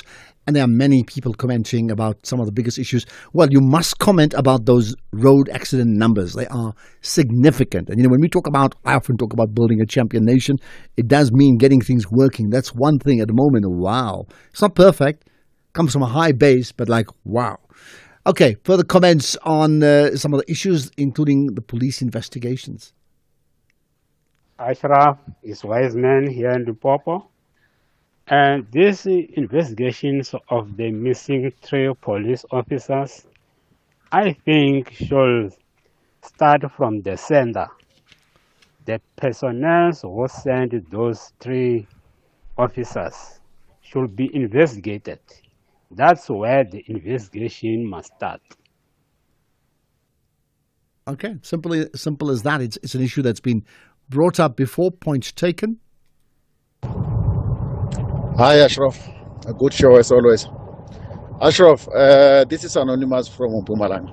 I've seen somewhere they said the Gauteng government, they have spent around 34, or they are spending around 34 million on renting head offices for about 10, if not 11, government departments.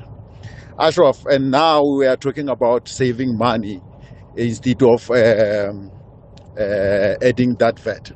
Ashraf, you go to Megawatt Park. That place belongs to Eskom, and Eskom belongs to the government. That place is empty, and that place is big. If government can start using that place and divide it into blocks, they can save a lot of money. That place is empty. I certainly agree that that place is huge, Megawatt Park. I mean, it would be a shock if that were the case. But yeah, I get that point. But also regarding Joburg and what we've heard, or Gauteng, I think we need to cover that story a bit more extensively in terms of understand lots of buildings being rented out at a price, but lots of buildings owned by the province are empty. And why is that the case? Willie in Kuma, go for it, Willie. Yes, Ashraf.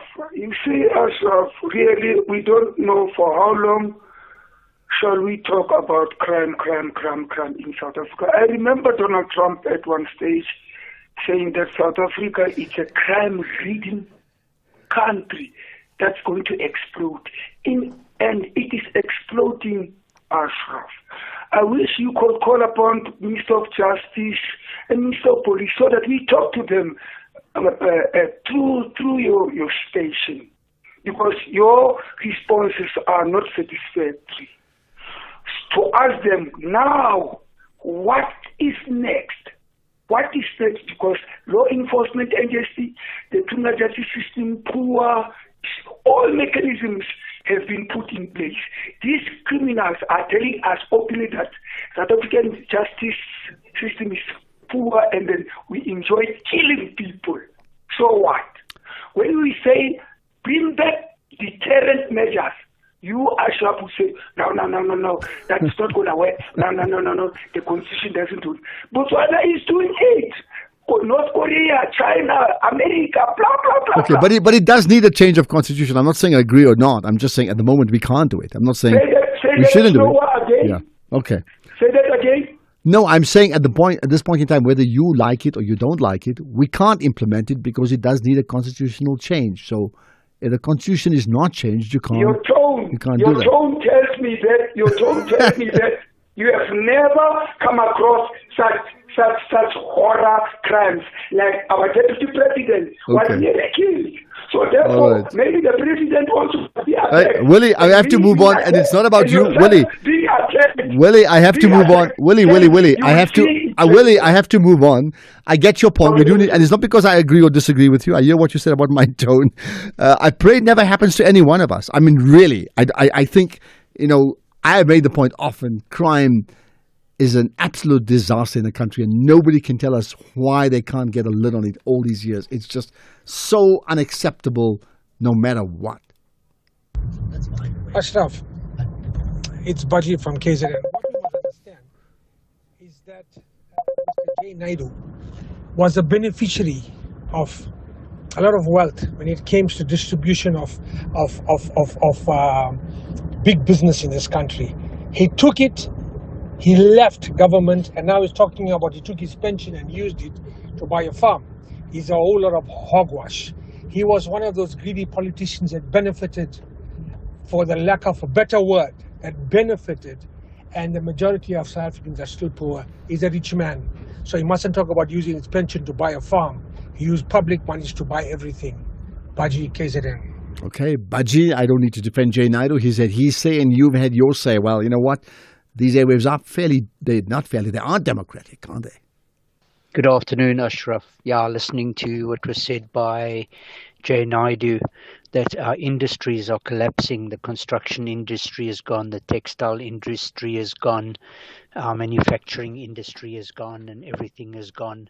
And now laws are being promulgated or passed that limits white male representation to 5% of the job market. I mean, wow.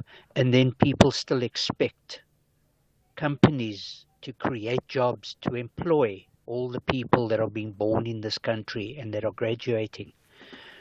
Who's fooling who?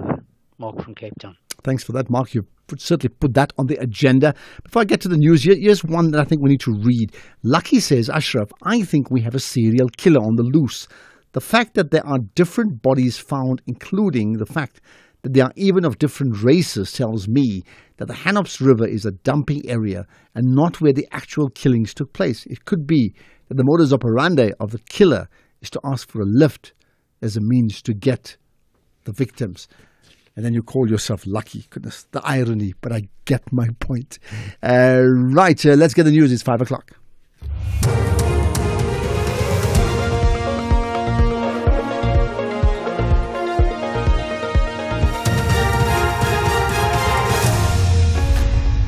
Thank you, Ashraf. SADC troops being escorted out of the DRC, and SA presents Gaza case at the ICJ. Good day to you. News agency Reuters reports that Rwanda's army is escorting Southern African troops through its territory to Tanzania as they pull out of the eastern DRC. It quotes a spokesperson for the Rwandan army. South African troops are part of the SADC contingent. The regional body decided a month ago on the phased withdrawal of SADC troops from the eastern DRC amid the advance of the M23 rebels in the region. 14 South African soldiers, some of whom were part of the SADC contingent, were killed as the rebels advanced earlier this year. The others were part of a UN peacekeeping force.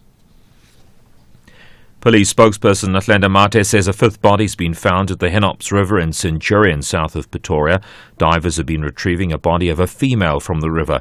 2 bodies were retrieved at the river yesterday and 2 others today. The identification process to determine if the bodies of those are 3 missing police officers is underway. The officers went missing last week while travelling from Bloemfontein to Limpopo. The search for the car they were travelling in is ongoing. Mate elaborates. Our police divers have been hard at work. They've now made the discovery together with our air wing unit, the discovery of a 5th body of a female. So we can confirm that, but we are heading there and we understand that our police diving unit is busy retrieving that particular body. 4 people have been killed in a head-on collision between a bakkie and a car that was being towed at Balfour in Mpumalanga. The spokesperson for the Community Safety and Security Department, Mwete Musi. 4 people were killed in a head-on collision between a sedan and a Ford Ranger bakkie on the R23 road between Balfour and Greylandstad on Monday night. The deceased include 2 passengers, drivers of both vehicles. 1 passenger in a bakkie was slightly injured. The sedan which was involved in the collision was being towed at the time of the crash. The other sedan which was towing the crashed sedan was not damaged and its driver was also not harmed. 3 family members arrested for the murder of 8-year-old businessman Freddie Willis have been remanded in custody by Nkumasi Magistrates Court in Mpumalanga. The victim's son, his grandson and his wife have all been charged for his murder. Willis was shot dead at his home, allegedly by 2 armed men on Sunday. The case has been postponed to next week for a formal bail application. South Africa's legal representative at the International Court of Justice in The Hague, Jamian Hendricks, has told the court that Israel cannot use starvation as a weapon of war. The court has opened hearings to assess Israel's responsibility for the humanitarian crisis engulfing Gaza during its war against Hamas. Hendricks addressed the court. International law prohibits Israel from the use of starvation as a method of warfare, including under siege or blockade. Israel may not collectively punish the protected Palestinian population, which it holds under unlawful occupation.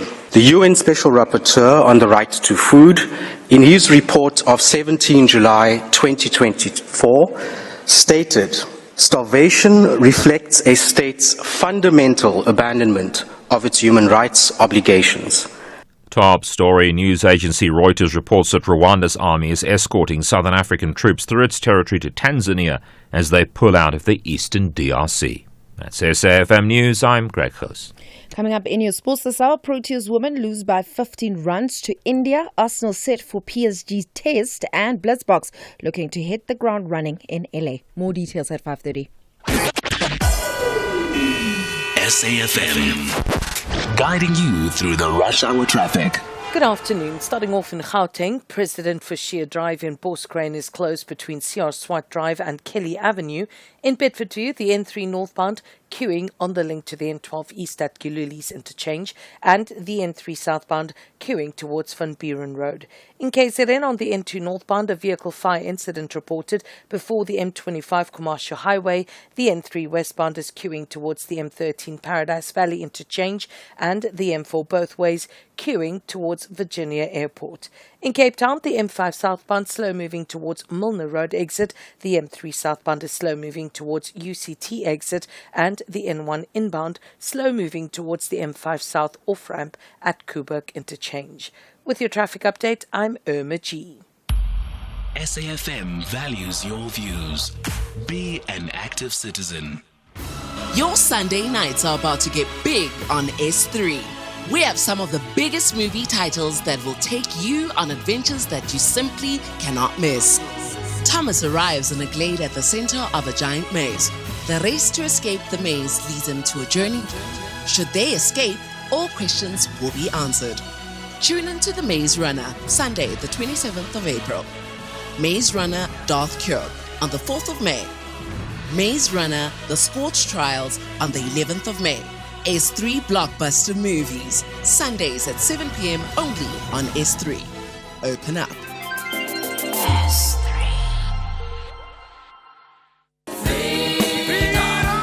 April is Freedom Month, a time to reflect, remember and celebrate. At SAFM, we honor the journey of our nation and the resilience of its people. United in the defense of our freedom and democracy, we salute every voice that keeps the spirit of liberation alive. Stay tuned to SAFM, where the nation comes together. SAFM, leading the conversations that move us.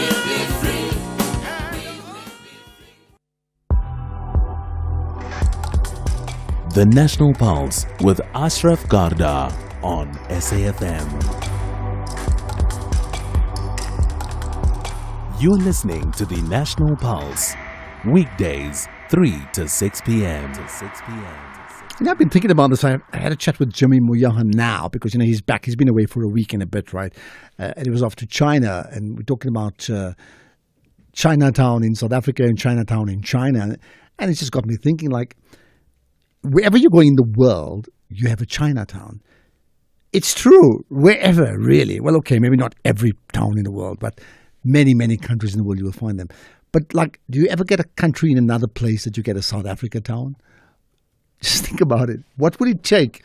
We've got a Bok town in South Africa, but can we get a South Africa town somewhere along the line? All right, more to come. I will get more of your comments. I'm very cognizant of the fact that you want to air your thoughts on some of the biggest issues that moves the national pulse today. So whether you're in the country or abroad, I want to know. But if you're a new first-time caller, I'll give you a special welcome. So let me know that you are just that. You can call in, or that's live, or you can WhatsApp, text, or voice note. And you can also tweet us, as many people do, using the hashtag The National Pulse. Right, let's get an update on that horrific story of the police officers, 3 missing. Then we found some bodies were found, unidentified at this point in time, unconfirmed who they are, but not 3, then 5 bodies. So let's get an update with that horrible story, really, with Horisani Sitoli, the SABC News reporter. Horisani, I appreciate your time. Thanks for connecting here on the National Pulse. Good afternoon, Ashraf. It's such a very sad day here in Pretoria. It certainly is. It's not the type of report you want to be talking about, but you are anyway, right? So earlier on, we chatted to the police spokesperson, and, you know, she made the point about 5 people being found, 5 bodies, but unclear with the identity. Has that story moved on? Can you tell us more?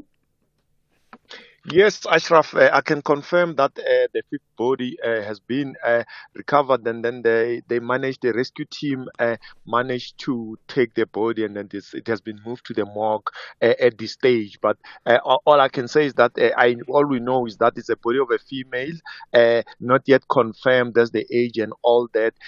Another thing I can say is that it was discovered about 5 kilometers away from between 5 and 10 kilometers away from the initial scene. You'll remember that earlier on we're around at the N1 highway, but later on, after the news of the discovery of another body, we had to drive on a stretch. You'll remember that the Henops River or stream, it moves from it's a very long stream that moved from this side, and including the parts of Centurion. At some stages, there are reports of flooding and all that. It moves down up to the Hartebeesport Dam. At this stage, we've managed to be there and then witness a horrific removal of the body.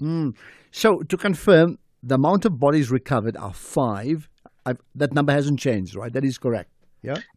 Yes, we are standing at 5 at this stage, but I've seen that the police chopper is still hovering around. Actually, 2 of them, they seem to be also moving to other stretches. Ashraf, you'll remember that also another thing that's missing right now is the vehicle that the police officers were traveling in hasn't been found at this stage. I know that on the N1, they managed to get one vehicle, which was a panel van where they found one of the bodies. But then out of the ones that they are suspecting, you'll also remember that it has not yet been confirmed if they are police officers. Hence, when we're speaking to the Lieutenant General earlier on, he said they are hoping that the families, now that they've been brought in from Bloemfontein, they'll help them with the identification. So, to confirm, at this point in time, regarding the 3 police officers, they have not yet been positively identified. Their families are there or coming there shortly, but you can't confirm that they are those police officers we've been referring to, right? Yes, exactly. That's what we're looking at. Because also one of the things that they've also indicated, the police have also indicated, was that if the bodies have been in water for about 6 days, that could make it not an easy thing to identify. But also they also talking about the sensitivity of the matter when it comes to how they are handling this. But we soon in the next hour and a half or so, we are expecting the National Police Commissioner to brief us and then give us a further update as to what transpired for the whole day and how far are they as the police when it comes to the investigation. So we're hoping that around 6:30 or so, when we get the briefing, I will be able to hear more, because as far as I understand, from this afternoon, the families have been around Pretoria, so something could have moved. But if they are talking about using the positive identification using the DNA, could take maybe a day or 2, or unless if the bodies are still at the state where they can still be identified. Okay. And again, to confirm, although the bodies have not been identified in terms of who they are, that am I right in saying that even the police agree that the cases are not linked? So when you spoke about the lady being found 5 kilometers downstream or upstream, that it may just be a coincidence that they discovered her body, but they're not linked to the missing 3, right?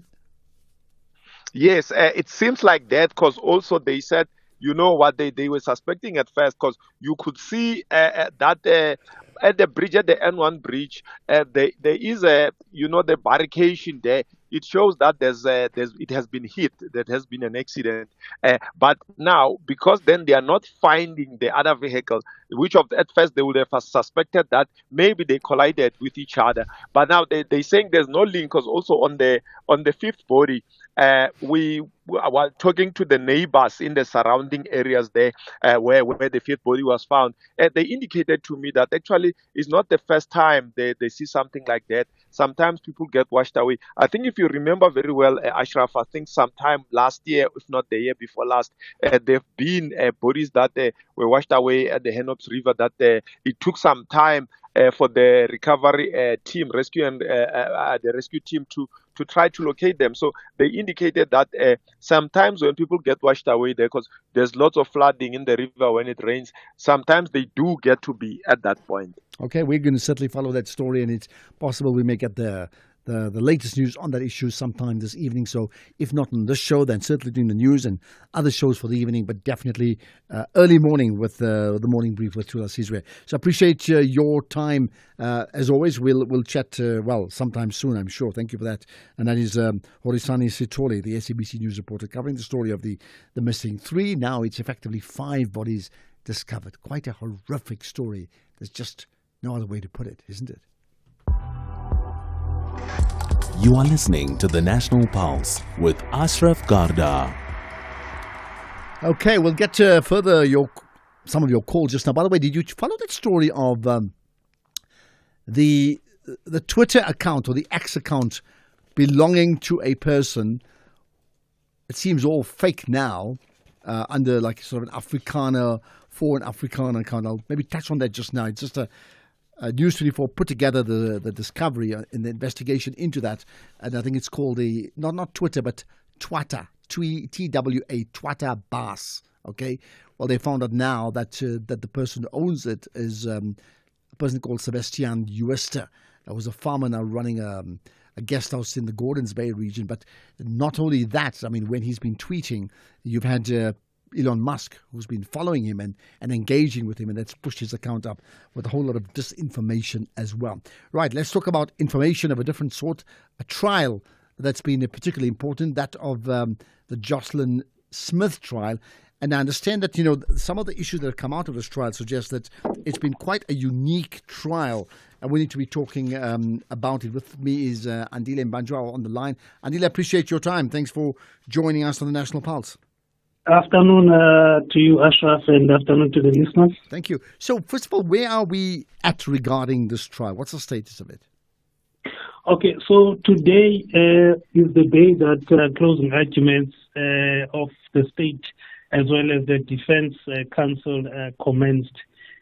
We saw the state prosecutor, or we have heard from the state prosecutor, Zelda Swanepoel, arguing the case of the state, telling the court that Joslin was sold for slavery purposes. She also said that she did not go to school on the 19th of February last year, and arguing that this was a plan to deliver her to an alleged Sangoma, as we have heard a number of times, or many times, that the little child was sold to a Sangoma with an amount of 20,000 rand. But also, Swanepoel saying that asking the court rather to take the evidence of Laurentia Lombard. Laurentia Lombard is a former accused who turned a state witness. Swanepoel asking the court to take her evidence into account. Ashraf and the listeners, Lombard told or testified rather that she was told by Kelly Smith that she sold the child to the Sangoma for that amount, which is 20,000 rand. And we also heard from the side of, or rather from the lawyer representing accused number 2, which is Jacqueline Police. We basically he was highlighting discrepancies and contradictions in the statement given by Lombard, and also questioning the 2 contradictory versions which were put forward by the state in relation to the statements that were given by Lombard and Kelly. So that's how the court proceedings went today. Okay. I mean, just picking up what the state advocate Zelda Swanepoel said, I mean, she made the point that in many ways this case is like an unprecedented case, and making the point that because the person who's central to all of this, the young girl, Joslin Smith, there's just no trace of her whatsoever for an extended period of time. There's just nothing. Yeah, with regards to that, Ashraf, she did mention to that. In fact, it was in the beginning of or in her opening remarks in the morning, she was basically saying that it's the first of its kind, simply because the victim in this case is not present, is still missing, which is Joslin. So she was basing that on the fact that the victim, Joslin, is still missing, has not been found. She also made the point that at this point in time, and this has now changed, that the law doesn't allow for the criminalizing of the selling of other human beings. We can talk about it as slavery, but in South Africa, in terms of the actual law, it's a given that slavery is not allowed, but it was not actually criminalized. And this, if there's a trade-off of a human being to another for a fee, then effectively, Zelda Swanepoel made the point that this is slavery, which is also puts it into quite a unique case. That was the large part of her argument, Ashraf and the listeners, that because what they are trying to prove here, the state, is that this child was assaulted. And, to elaborate on that or to support that is that this child was sold for the purposes of slavery and for the purposes of exploitation. And for that, she also mentioned the word to commodify a person. In this instance, Joslin was sent to a person, to another person rather, so that she can be owned or controlled by that person. So a large part of the argument was based on that, on the fact that this happened, or this incident happened, or she was sold for exploitation as well as for slavery purposes. Okay. Just lastly, very quickly, what happens next?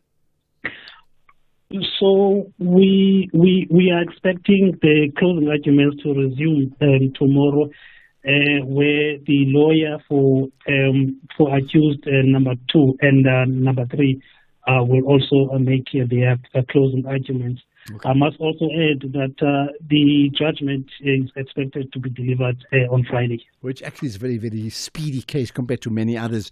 I'm just looking at the Senzomeyiwa case that just took forever and still continues. So thank you for your time. Andile Mbanjwa, SABC reporter covering that story. Comment from you. After all, you make the National Pulse. From Engutu to a Durban, twins born with one dream, Maskandi greatness, millions, fame and family. Will money tear them apart or unite them? Brand new telenovela, Amalanga Wafani, starts April 2025, weekdays at 6:30 on SABC 1.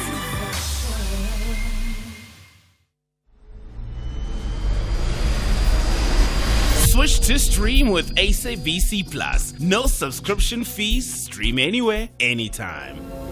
Zero subscription fees. Download SABC Plus on Android or iOS and watch the Betway Premier Soccer League, the English Premier League, and the Bundesliga live. You can also catch up with Uzalo, Skim Sam, Generations on demand and listen to your favorite radio stations live. Ukhozi, Umhlobo Wenene, Radio 2000 and 5 FM, all for free. Switch to stream with SABC Plus now. No subscription fees. Stream anywhere, anytime with SABC Plus. X at SFM Radio and at Ashraf Garda. Right. We certainly know this. It's a big year for South Africa. South Africa hosting the G20 Summit for 2025 under the theme of solidarity, equality and sustainability. Now, the Department of International Relations and Cooperation is entrusted with this task of leading the coordination of hosting the G20 and then introduced now the concept at provincial launches, so nationally, right? Now, the first provincial launch is being hosted by the Minister of Small Business Development, Stella Ndabeni, and the launch should be hosted in the Eastern Cape. It happens, today and then continues tomorrow. In that Gqeberha region, the SABC News reporter Lerato Fekise filed this report. The second provincial launch for the G20 has started in Gqeberha. The first day saw industry players within the oceans economy discuss challenges and successes within this industry in the Eastern Cape. The Minister of Small Business and Enterprise, Stella Ndabeni-Abrahams, highlighted how with an 800-kilometer coastline of strategic global importance, the province is situated along key international shipping routes near the Cape of Good Hope, making it a vital hub for maritime trade between the Atlantic and Indian Ocean. Ndabeni says the harbours and location near east-west shipping lanes position it as a prime stopover for global shipping traffic. She says the ocean economy is South Africa's next gold mine, and it is important that everyone, including those in the townships and villages, benefit from it. Economy. And of course, you will know that my interest will be on how small businesses get to participate in the ocean's economy itself. We've got a group of cooperatives from Gqeberha and other surrounding areas who have been given fishing rights, and we're trying to assist them because most of them, they will complain that they don't have infrastructure. They are forced to go and fish, but they don't have access to market. As a result, they're being exploited. Now we're coming in to step in to say this is the opportunity that must not only be exploited by those who can afford. How do we step in as the department? By ensuring that we provide them with the infrastructure. In 2019, the former Minister of Environment, Forestry and Fisheries, Barbara Creasy, handed certificates to 71 fishing cooperatives as recognition of their fishing rights, and this also marked the start of presenting fishing rights. But several years later, there are allegations that many have not benefited from the licenses.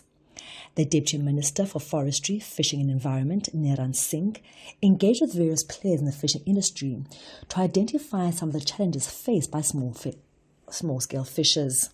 He says he'll be investigating some of the allegations that were raised during the engagement.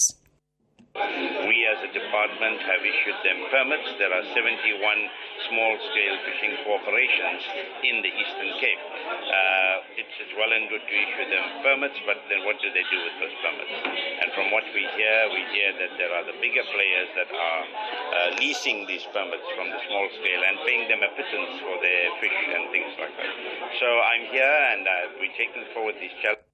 The key objectives of the provincial launch is to create public awareness about South Africa's hosting of the G20 throughout the country, to provide members of the public with an opportunity to engage and contribute to general discourse about the hosting of the G20, and to showcase specific economic strengths of the country through various provinces, in this case the Eastern Cape province. The Premier of the Eastern Cape, Oscar Mabuyane, says the municipalities must ensure that their development plans align with maximizing potential of the ocean's economy. Mabuyane says the ocean's economy must not only benefit the elite, but the marginalized too. Want the municipalities, when they develop their LED strategies, to talk to that, especially those who are costly. So it's going to be important. So it's an opportunity of the lifetime.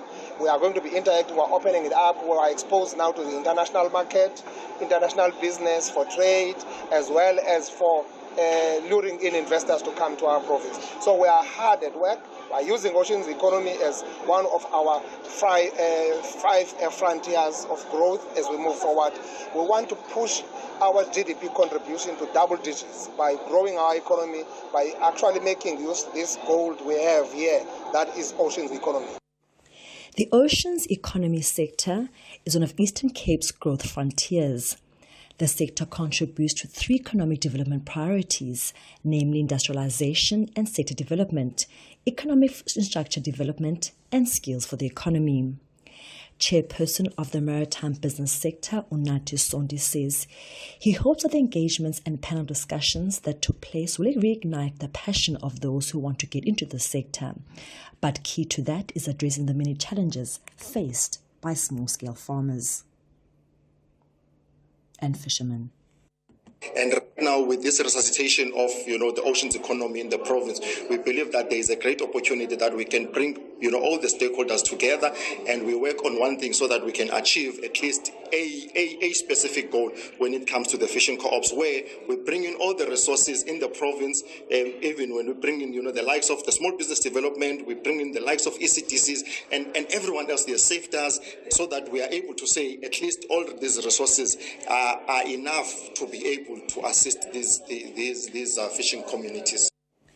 The day ended with the launch of an incubator. You are listening to the National Pulse with Ashraf Garda.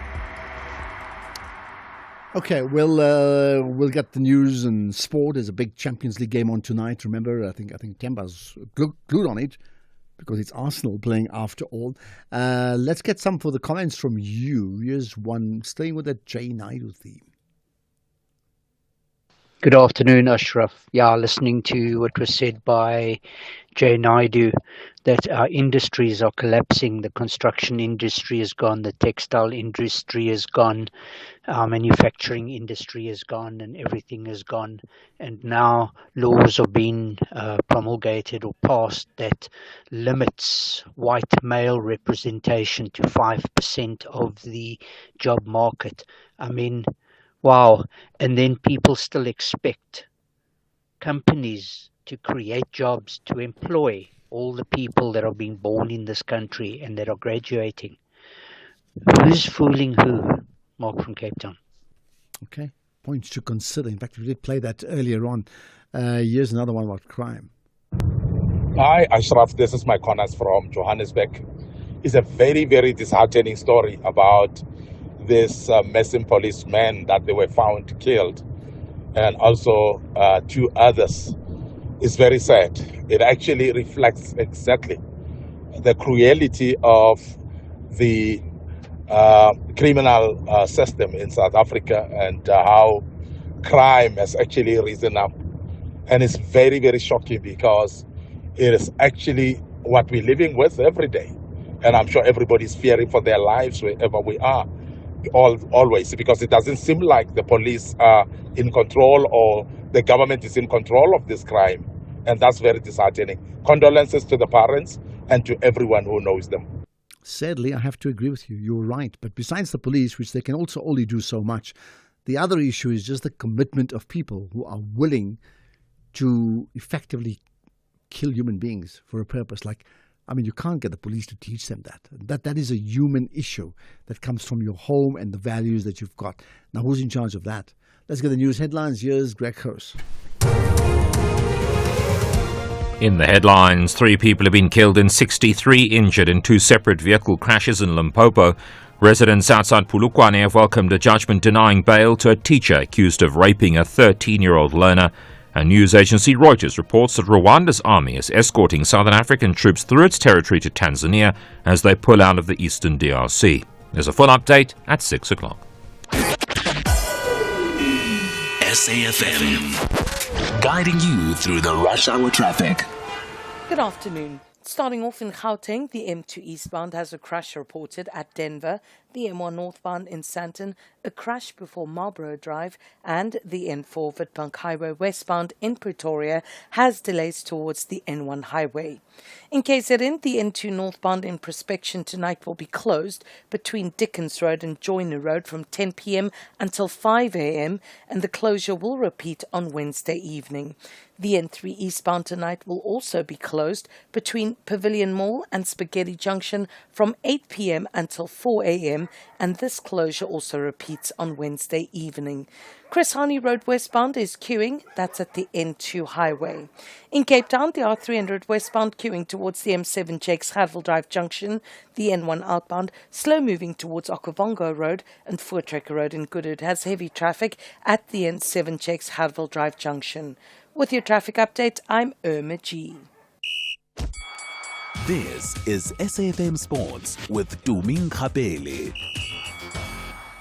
Right, Jimmy, let's talk about the Proteas women's team, right? Yes, South Africa women lost by 15 runs to India in a one-day international in Colombo today. India posted 276, their highest score against South Africa. In reply, the Proteas women were fairly comfortable on 170 for 2 after 33 overs, chasing 277, with Tasman Britt scoring her third ODI 100. However, she retired hurt with cramps. Then South Africa lost 8 wickets for 80 runs, including 3 in an over to Snare Runner, who finished with career best figures of 5 for 43. In rugby, Blitzboks captain Siviwe Soizwapi says that there won't be room for error when they get their campaign underway at the Sevens World Championship finale in Los Angeles. Now, the Springbok Sevens squad heads into the final leg of the season, sitting 4th overall after 6 tournaments, with their only tournament win coming on home turf in Cape Town. Now, grouped with heavyweights are Argentina, France and Great Britain. In a tough Group A, the Blitzboks face a do-or-die battle to reach the semi-finals. Meanwhile, rising star Riley Norton will lead the junior Springboks as they kick off their under-20 rugby championship campaign against Argentina at the Nelson Mandela Bay Stadium in Gqeberha on Thursday afternoon. The highly anticipated clash, scheduled for 4:10, is the second game of a thrilling double-header following the opening fixture between defending champions New Zealand and arch-rivals Australia at 2 p.m. In football, Stellenbosch FC coach Steve Barker believes that the next few weeks in the Betway Premiership will make or break their campaign. Stellies have so far enjoyed a fairy tale run, reaching the MTN 8 final earlier this season and then going as far as the semi-finals in their maiden CAF Confederation Cup campaign. And Barker hopes to end it all on a high by securing third place in the league and to return to continental football. I try and sort of remind the players that football will have highs and will have lows and will have setbacks and good times. So we've come off an emotional two-legged game against Simba. It was not easy, in Tanzania. So it's about just 24-hour rule, get ourselves back to zero. We're on a -3-4 now from the disappointment, but we need to get back. A big game on Wednesday in the league, so it's important for us to refocus, and we've got less than a month to turn this season into a special season. So if we can manage to again qualify for Confed, having made the MTN final, having made a semi-final, I think we can then look back at the season as being a really, really good season. But as I say, it's still a lot of work to be done. Meanwhile, SuperSport United faces an unfamiliar battle trying to lift themselves up the Betway Premiership table to stay clear of promotion relegation playoffs. With Royal AM's membership suspended, the team finishing 15th will contest the playoffs, and interim coach Andrea Renze is quite confident that they will stay in the top flight league, but adds a lot needs to change to avoid being in the situation again next season. If I have anything to do with the club going forward next season, first and foremost, I want to have at least 2 top class players in every position of the team, first and foremost, because I always want there to be competition for places. It must never be easy. We will need to assess the squad. There's no doubt about that. Football is a game where players come and go. We will have to look at that.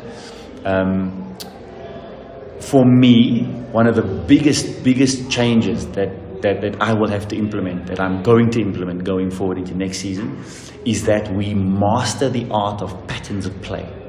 And you see it around the world in world football. When teams master the art of patterns of play with movement, it's very difficult for opposition teams to counter that, to deal with that. In the meantime, former Arsenal manager Arsene Wenger says that he hopes Arsenal do well in the Champions League and believes that Arteta's men have the potential to overcome the challenge of Luis Enrique's PSG outfit. Arsenal will now face French champions PSG in a 2-legged semi-final, with the first match being played at Emirates Stadium tonight. And Wenger says that the mistake the Gunners can't make is to have a man sent off and leave themselves playing with 10 players against a very good team. This sound is from Sky Sports. I believe that Arsenal has the potential to do it, but of course, once you go to the semi-final, Paris Saint-Germain is a very good team as well. So everybody is excited about it, and let's see and hope. I think once you get to this stage, no matter who you're facing, it's going to be a challenge, isn't it? Of course. The teams who go through to the semi-final, they have some qualities, and then it's down to the form of the day, to the main players who can show their efficiency on the day, as well, a little bit as well, that you have no sending off or stupid reaction at some stage. So overall, I believe Arsenal is very solid defensively. And over 2 legs, that will play has a big importance. Well, kickoff is at 9 p.m. and it'll be interesting to see how Arsenal are going to do, because the Gunners at their home stadium, it's quite a stronghold. They are undefeated in their last 17 UEFA competition matches at home. Will they be able to do it against PSG? It'll be interesting to see. Finally, in tennis, defending champion Iga Swiatek reached her 5th WTA 1000 quarterfinal of the season with a 6-love, 6-7 and 6-4 win over 13-seeded Diana Schneider at the Madrid Open, and she next faces the winner between Madison Keys and Donna Vekic. I'll be back again. Before you go, I mean, Arsenal, what do you think? I mean, Arsenal versus it's a tough one. PSG. Yeah? It's a very tough one, but listen, for all time's sake, I'm on Arsenal's side. For all time's sake. Right. Just by the way, before I let you go, have you heard of Vaibhav Suryavanshi? You better get used to that name. That's this 14-year-old Laitiki. Yeah. You know about the story? So this kid, 14 years old, gets selected for the Indian IPL at the age of 13. He gets a contract, professional contract, a few months back.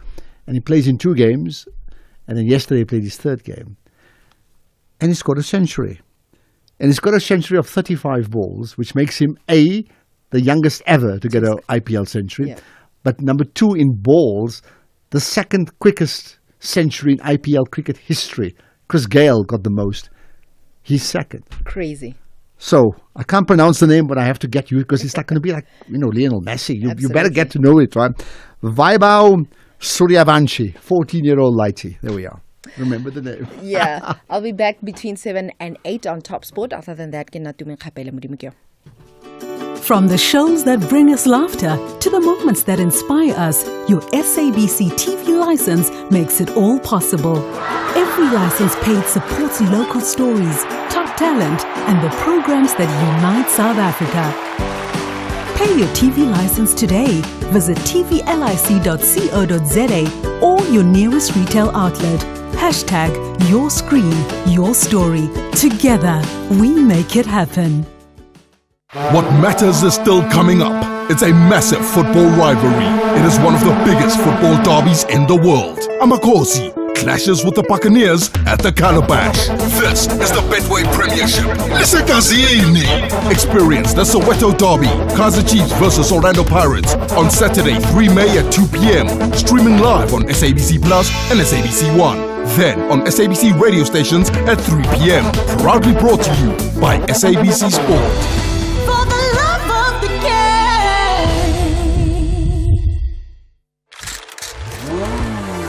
The wait is over.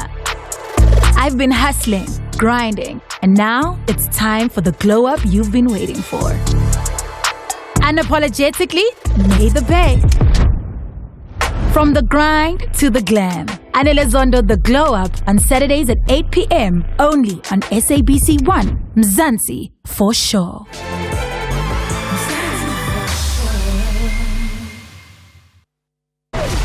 Economic news on SAFM. Facts and figures you can count on. So Jimmy Moyaha has been away for the last week and a bit. He was in Shanghai. But Jimmy, welcome back firstly. And you want to talk about, as you come back, there's a whole change of banking rules. You see the power you have? Good afternoon, Ashraf. Good afternoon to the listeners. It is certainly good to be back. I thought I'd get a closer look at what's happening on the tariff side of things, but we have other things to report on before we get into those conversations. Yes, it seems as though there are some changes that are coming into effect from a banking law perspective, effective 1 May. We're going to take a look at this with the National Financial Ombud and try and get a sense of how these changes will potentially impact consumers and South Africans in general. Then we've also got a conversation with a company called ASP Isotopes, a very interesting company based out of the United States, listed on the NASDAQ currently. They are pursuing a secondary listing on the JSE. It's not very often that you get to see an inward listing take place, and they're pursuing this, hoping to get it done this year still. So we're going to speak to their chairman and CEO and get a sense of why they're pursuing the listing and what the listing will mean for South African investors looking to invest in that company. And then we've got a conversation with the team at Standard Bank around NAMPO. NAMPO Harvest Day comes up in May. I believe it is the second week of May, probably the biggest agricultural gathering that we have in South Africa at the moment. So we're going to speak to Standard Bank around what it is they'll be doing at NAMPO this year and how they'll be looking to support the farmers and those attending the NAMPO Harvest Day. And then we've got a conversation with the chief economist at Agbiz, Wandile Sihlobo, around the China-South Africa relationships, as we see China looking to take up a lot more of South Africa's imports or products that we will then export to the world. So interesting reflections coming off of my trip to China, but we're going to speak to Wandile Sihlobo about his thoughts around that and get a sense of what's happening there. And then, because it's Tuesday, we're going to wrap up the show with a property segment. This week we're looking at something quite unique in the property world. We're looking at some interesting developments from the CSIR team. They've partnered with a couple of other partners to develop a low-cost housing brick made from recycled materials and waste materials. So we're going to look at that, and we're going to look at the potential that that has to transform the affordable housing space. But before we get to all of those conversations, let's take a look at how the markets have been performing throughout the day. It seems as though markets have been settling in quite nicely. We are reporting a green day across the board from local markets.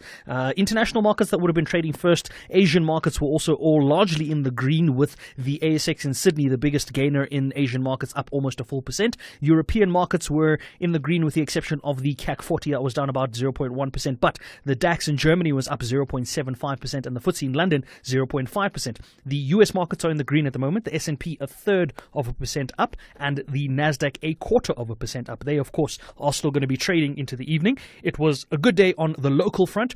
Financial sector stocks 1.6% to the green, industrials 0.1% up, in resources almost 0.5% to the green. As a result, the all share 0.2% and the top 40 0.2% up on the day's trade. The rand looking much better at 18 rand 56 now that we know that that VAT increase will not be taking place on Thursday. We do, of course, have a Treasury media briefing that will be coming out tomorrow, so I will be bringing you updates on that tomorrow as well. The British pound 24 rand 88 and 1 euro will cost you 21 rand and 16 cents. 1 Australian dollar 11 rand and 85 cents. Quick look at commodities before we go. The platinum pricing much better than the palladium pricing at $9.85. Palladium's at $9.35. Brent crude holding around $64.65 a barrel. I love to see it below $65 a barrel. I wonder what that means for fuel price cuts that could potentially be coming to South Africans next week. So we'll look at that in closer detail as well. And the gold price, $3,307 a fine ounce there, holding above 3,300,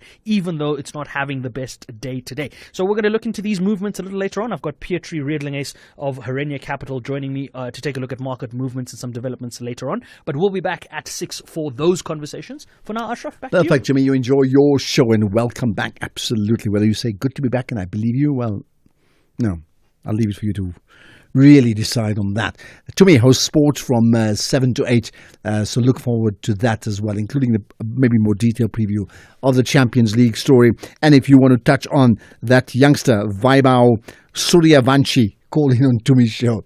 If you've got a picture of that 14-year-old kid, I'd love to see it as well, just in action, that is. Right, it means I need to take your calls. We'll do it after this. Save and win a car with Spar, for real. Stand to win one of 50 fiery red Hyundai Grand i10 sedans. Buy any participating products and swipe your rewards card to enter. Get 1 kg stock country spread medium fat tub for $43.99. Plus 100 megs free data on Spar Mobile. Or 900 gram Bacoma wheat Bix, original only, for $49.99. Plus 100 megs free data on Spar Mobile. Price is valid until 6 May while stocks last. T's and C's apply. It takes a while before these arch rivals meet in the final. But when they do, everything stops. Nabi is confident to delight the Amakosi fans. If the fans love Kaizer Chiefs, automatically love Nabi. While the back-to-back victor, Rivero, chases the 3rd consecutive title. Whenever it's time to go, we're going with the intention to be competitive, to try to be better than the opponent. This is the Nedbank Cup final. Witness the Soweto Derby. Gold and Black battles it out with Black and White on Saturday, 10 May at 4:30 p.m. Streaming live on SABC Plus and SABC One. Then on SABC radio stations at 6 p.m. Proudly brought to you by SABC Sport. For the love of the game.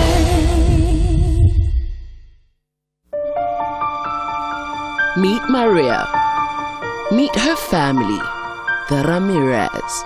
One wrong step and they will have you swimming with the fishes. Meet Amadeo. a trained lawyer and member of the rival business clan, the Mateus. The two fall in love, and Maria's dreams of a happily ever after change when Madeu is murdered at their wedding.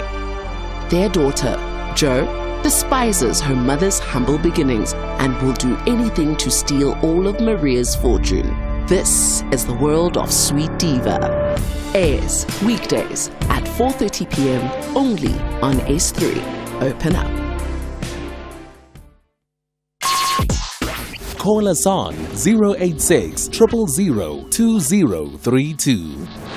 Okay, I need to get a sense of what your pulse rate tells you. I mean, we know what the national pulse is, but what about the personal pulse? And you tell me, what are the big issues that move you today? Well, Faisal in the Eastern Cape, you want to talk about crime. Go for it, Faisal. Salam alaikum, Ashraf. Salam. You know what happened? The South African, the crime is run out of hand. And the criminality, the criminals, when they see that nothing's happened to them, they become more emboldened. Ashraf, I go in New Delhi. You know how big is New Delhi is. I'm more free in New Delhi than in South Africa streets. I go in Mumbai. How big is, you should know how big is Bombay. And I got no fear. I'm in Jakarta. I walk in the city of Jakarta midnight. Nobody can do me nothing. So the question, what are the police are doing? Some people tell me, no, these police, they've been underpaid. But why you take the job then? Why are you taking the job if you don't want the job? Because why this crime will not stop? Something never happened. People got shoot daylight in the city center. Daylight. No one is arrested. Police are investigating. All the cases the police are investigating. In the city, big cities. Even here we live in Eastern Cape. How many people they killed in King Williams in the town? No one has been arrested. People got hijacked daytime, not in the night. That is in the past, the criminals, they used to do that thing in the night. Yeah. Okay. I mean, I hear you. Look, I mean, I don't think one can look. Is crime rampant in South Africa? Absolutely. Is it violent crime? No. There's no doubt about it. But to also suggest that the police are doing nothing about it suggests that they turn a blind eye to everything. That is not true. I mean, there are cases of poor policing. There's also cases. But I mean, that means they just stand by and they do nothing all the time, and that's not true either. No. That one I agree. There are cases where they're sorted out. But Ashraf, cases where the daylight has happened, many cases are not been solved. There are still good policemen that we have to say. Well, that's my point. That's my point. I mean, but I don't disagree that crime is rampant and something has to give. You can't. I mean, if crime was the Springbok rugby team, just think of that as crime. Now, Faisal, thanks for that call. Faisal, you made your point. So just think about this one. If the Springbok rugby team reflected crime in our country and we were like bottom of the log as a losing rugby team, would we still play the same system with the same coach and the same tactics and just hope for the best and just somehow, use the usual phrase, we will leave no stone unturned? I mean, clearly something has to absolutely change in our country, and it has to happen quickly. Right, give me your further comments, and that's on the range of issues. We spoke about India and Kashmir. We spoke about Joslin Smith, the issue with the fascinating interview with Jay Naidu. We'll have it up as a podcast as well. You can check it up on the website. And by the way, also on YouTube. Go to SAFM's YouTube channel. You'll find the live streaming on YouTube too. But not just that. We've had the issue of the policemen who've been missing and I would think possibly been found. We'll find out about that soon enough. And there are many others. And that road accident rate, well, I mean, there's an example. Things went down, you see. You can get the crime rate down too, isn't it? Right, let's get further comments from you. Hi, Ashraf. My name is Monde. I'm from Kabeja. Mark from Cape Town forgets that colonialism and apartheid gave them advantage for 300 years to occupy all those positions in these companies. Now it's about time we change that. How can you have 5% of the population occupying 80% of management position in our country? That's a no. Thank you, Ashraf.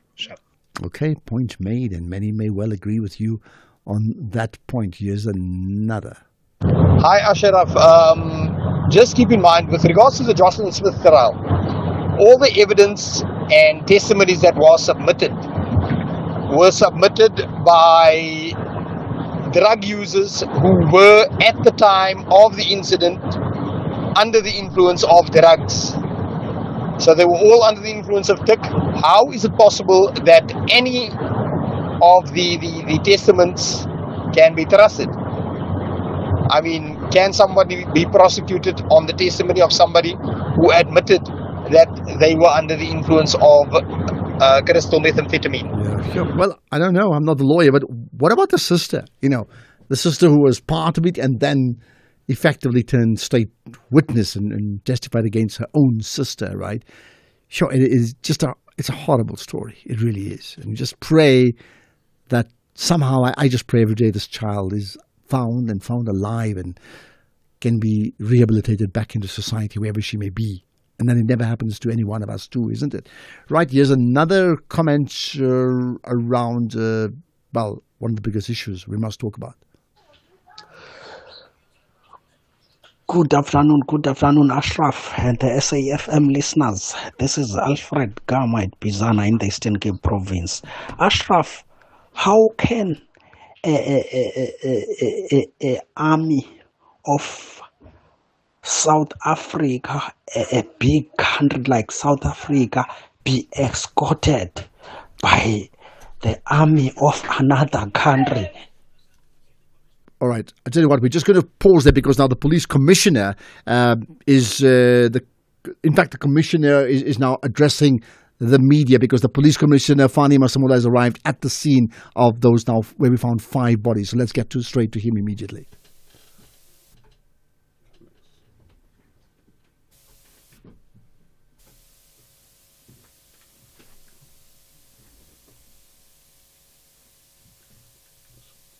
Okay, we need to connect as soon as we can. There's just some technical issue there. I can tell you, by the way, the Commissioner for the South African Revenue Service, Edward Kieswetter, welcomes the agreement. He's issued a statement. SARS welcomes the agreement between the parties and the court order in the matter relating to the 0.5 percentage point increase in value-added tax that was originally announced to come into effect on the 1st of May. There's a lot more detail. I don't think I need to get into that, but effectively confirming that they welcome the position that's been taken as it stands, right? Okay, let's see if we can get to the police commissioner. My apology for this interruption, really, but we've had some issues around technical issues on that side, right? By the way, I just want to pick up on this one thing regarding, while we're at it, just regarding the fact that we had Freedom Day 2 days ago. And, the original Freedom Day, 27th of April, 1994, I think it went on to the next day. We voted on the 28th as well, and possibly even the 29th, if I'm not mistaken. There were 5,000 people at the bowling booth that I was with. I know that. And then it took a couple of days before we actually got the results. And how did you sort of think about those period from the time that you voted to the actual results, right? We're unable to connect to the police commissioner, but I can tell you now that, and this is the sad news, right? All 3 members of the SAPS that have been missing for the past week, they've now been identified, and all identified have been found in that Hanops River. So now we know that confirmation that all 3 found in the river. The circumstances that led to them being in the river and having been killed is something we don't quite know at this point in time. So there's a confirmation of that. Right, let's get back to some of the other comments we've been chatting about, and it links to an issue we just touched on just now. Good afternoon, Ashraf, and your team. One word for our justice system. Our justice system in South Africa, it is very, very, very useless, especially under President Ramaphosa and this lady Patuli. It is very, very useless. You can even see they attack Advocate Dalim Mpofu because of he is fighting this useless justice system.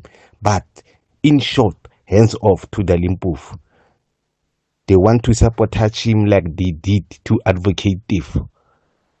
Our justice system is very useless. They are busy attacking people who are trying to protect us, and it's up to us, the residents of South Africa, who are going to keep quiet about this thing. Because I see they want to attack Advocate Dalim Mpofu. Hands off. to advocate Dali Mpofu. But why would you? But for yes, I hear you. But why would you think that Dali Mpofu is okay? You know, he's being summoned over his own conduct, and I think they're completely unrelated. The point that you're making, I mean, you make the president being useless and Shamila Batoyi is being useless. Let's see if now we can get back to that, to the statement or the comments from Fani Masimola. Here it is. Okay, we'll do that in just a minute. So this is being live, and you know what? We have a choice. We're either being not live and delayed, or we say, let's get the action when it happens, which does mean there are sometimes gremlins in the system, right? So to go back to the issue of the crime, look, I think you can't just put it on one or two people. An entire system stinks, but you also have to wonder, like, what about the perpetrators of crime? Do you think that Ramaphosa or Shamila Batoyi says, please go and commit a crime? Not at all. Okay, I think we're okay to go for it now. Found the third body, which was discovered, which believed to be that of Constable Linda. We further found a decomposed body, which we are still trying to identify. We don't know who this person is. And later this afternoon, we certainly found the fifth body, which was confirmed to be that of Constable Base. The families, I briefed them earlier, but when I briefed them, by that time we have yet found Constable Base, but they have since went to the mortuary where they all identified their loved ones. The search is still continuing as we have not yet found the vehicle. Our investigation is continuing. We do not want to speculate at this stage. We have partially some closure in that we found the 3 members or 4 members, and we are still continuing the search with a view to find the vehicle, and the investigation will reveal as to what has happened. We do not want to jump into conclusions, but at this stage we can say yes, we have seen where the vehicle went into. The embankment went into the river, and we would like to thank the task team for the work that they've been doing, and also for the families for the tolerance they had from day one up to this very moment. It is a sad day indeed for us as a sub-family, and of course all the family members of our 3 members. As I said, we will continue with our investigation, and then we will until we find the vehicle and also do investigation on the vehicle. I thank you very much. Thank you so much, colleagues. Okay, there we are. That's confirmation from Fani Masimola that in fact the 3 police officers all dead, found in the river. Cause of death we don't know, but we can confirm that they have died. There are 2 other people. It appears like it's unrelated, but of course we'll find out more about that as and when we get further information. Thanks for listening to today's show, The National Pulse. Really appreciate your connection with me all throughout the last 3 hours. Let's get the news now. Here's Greg House.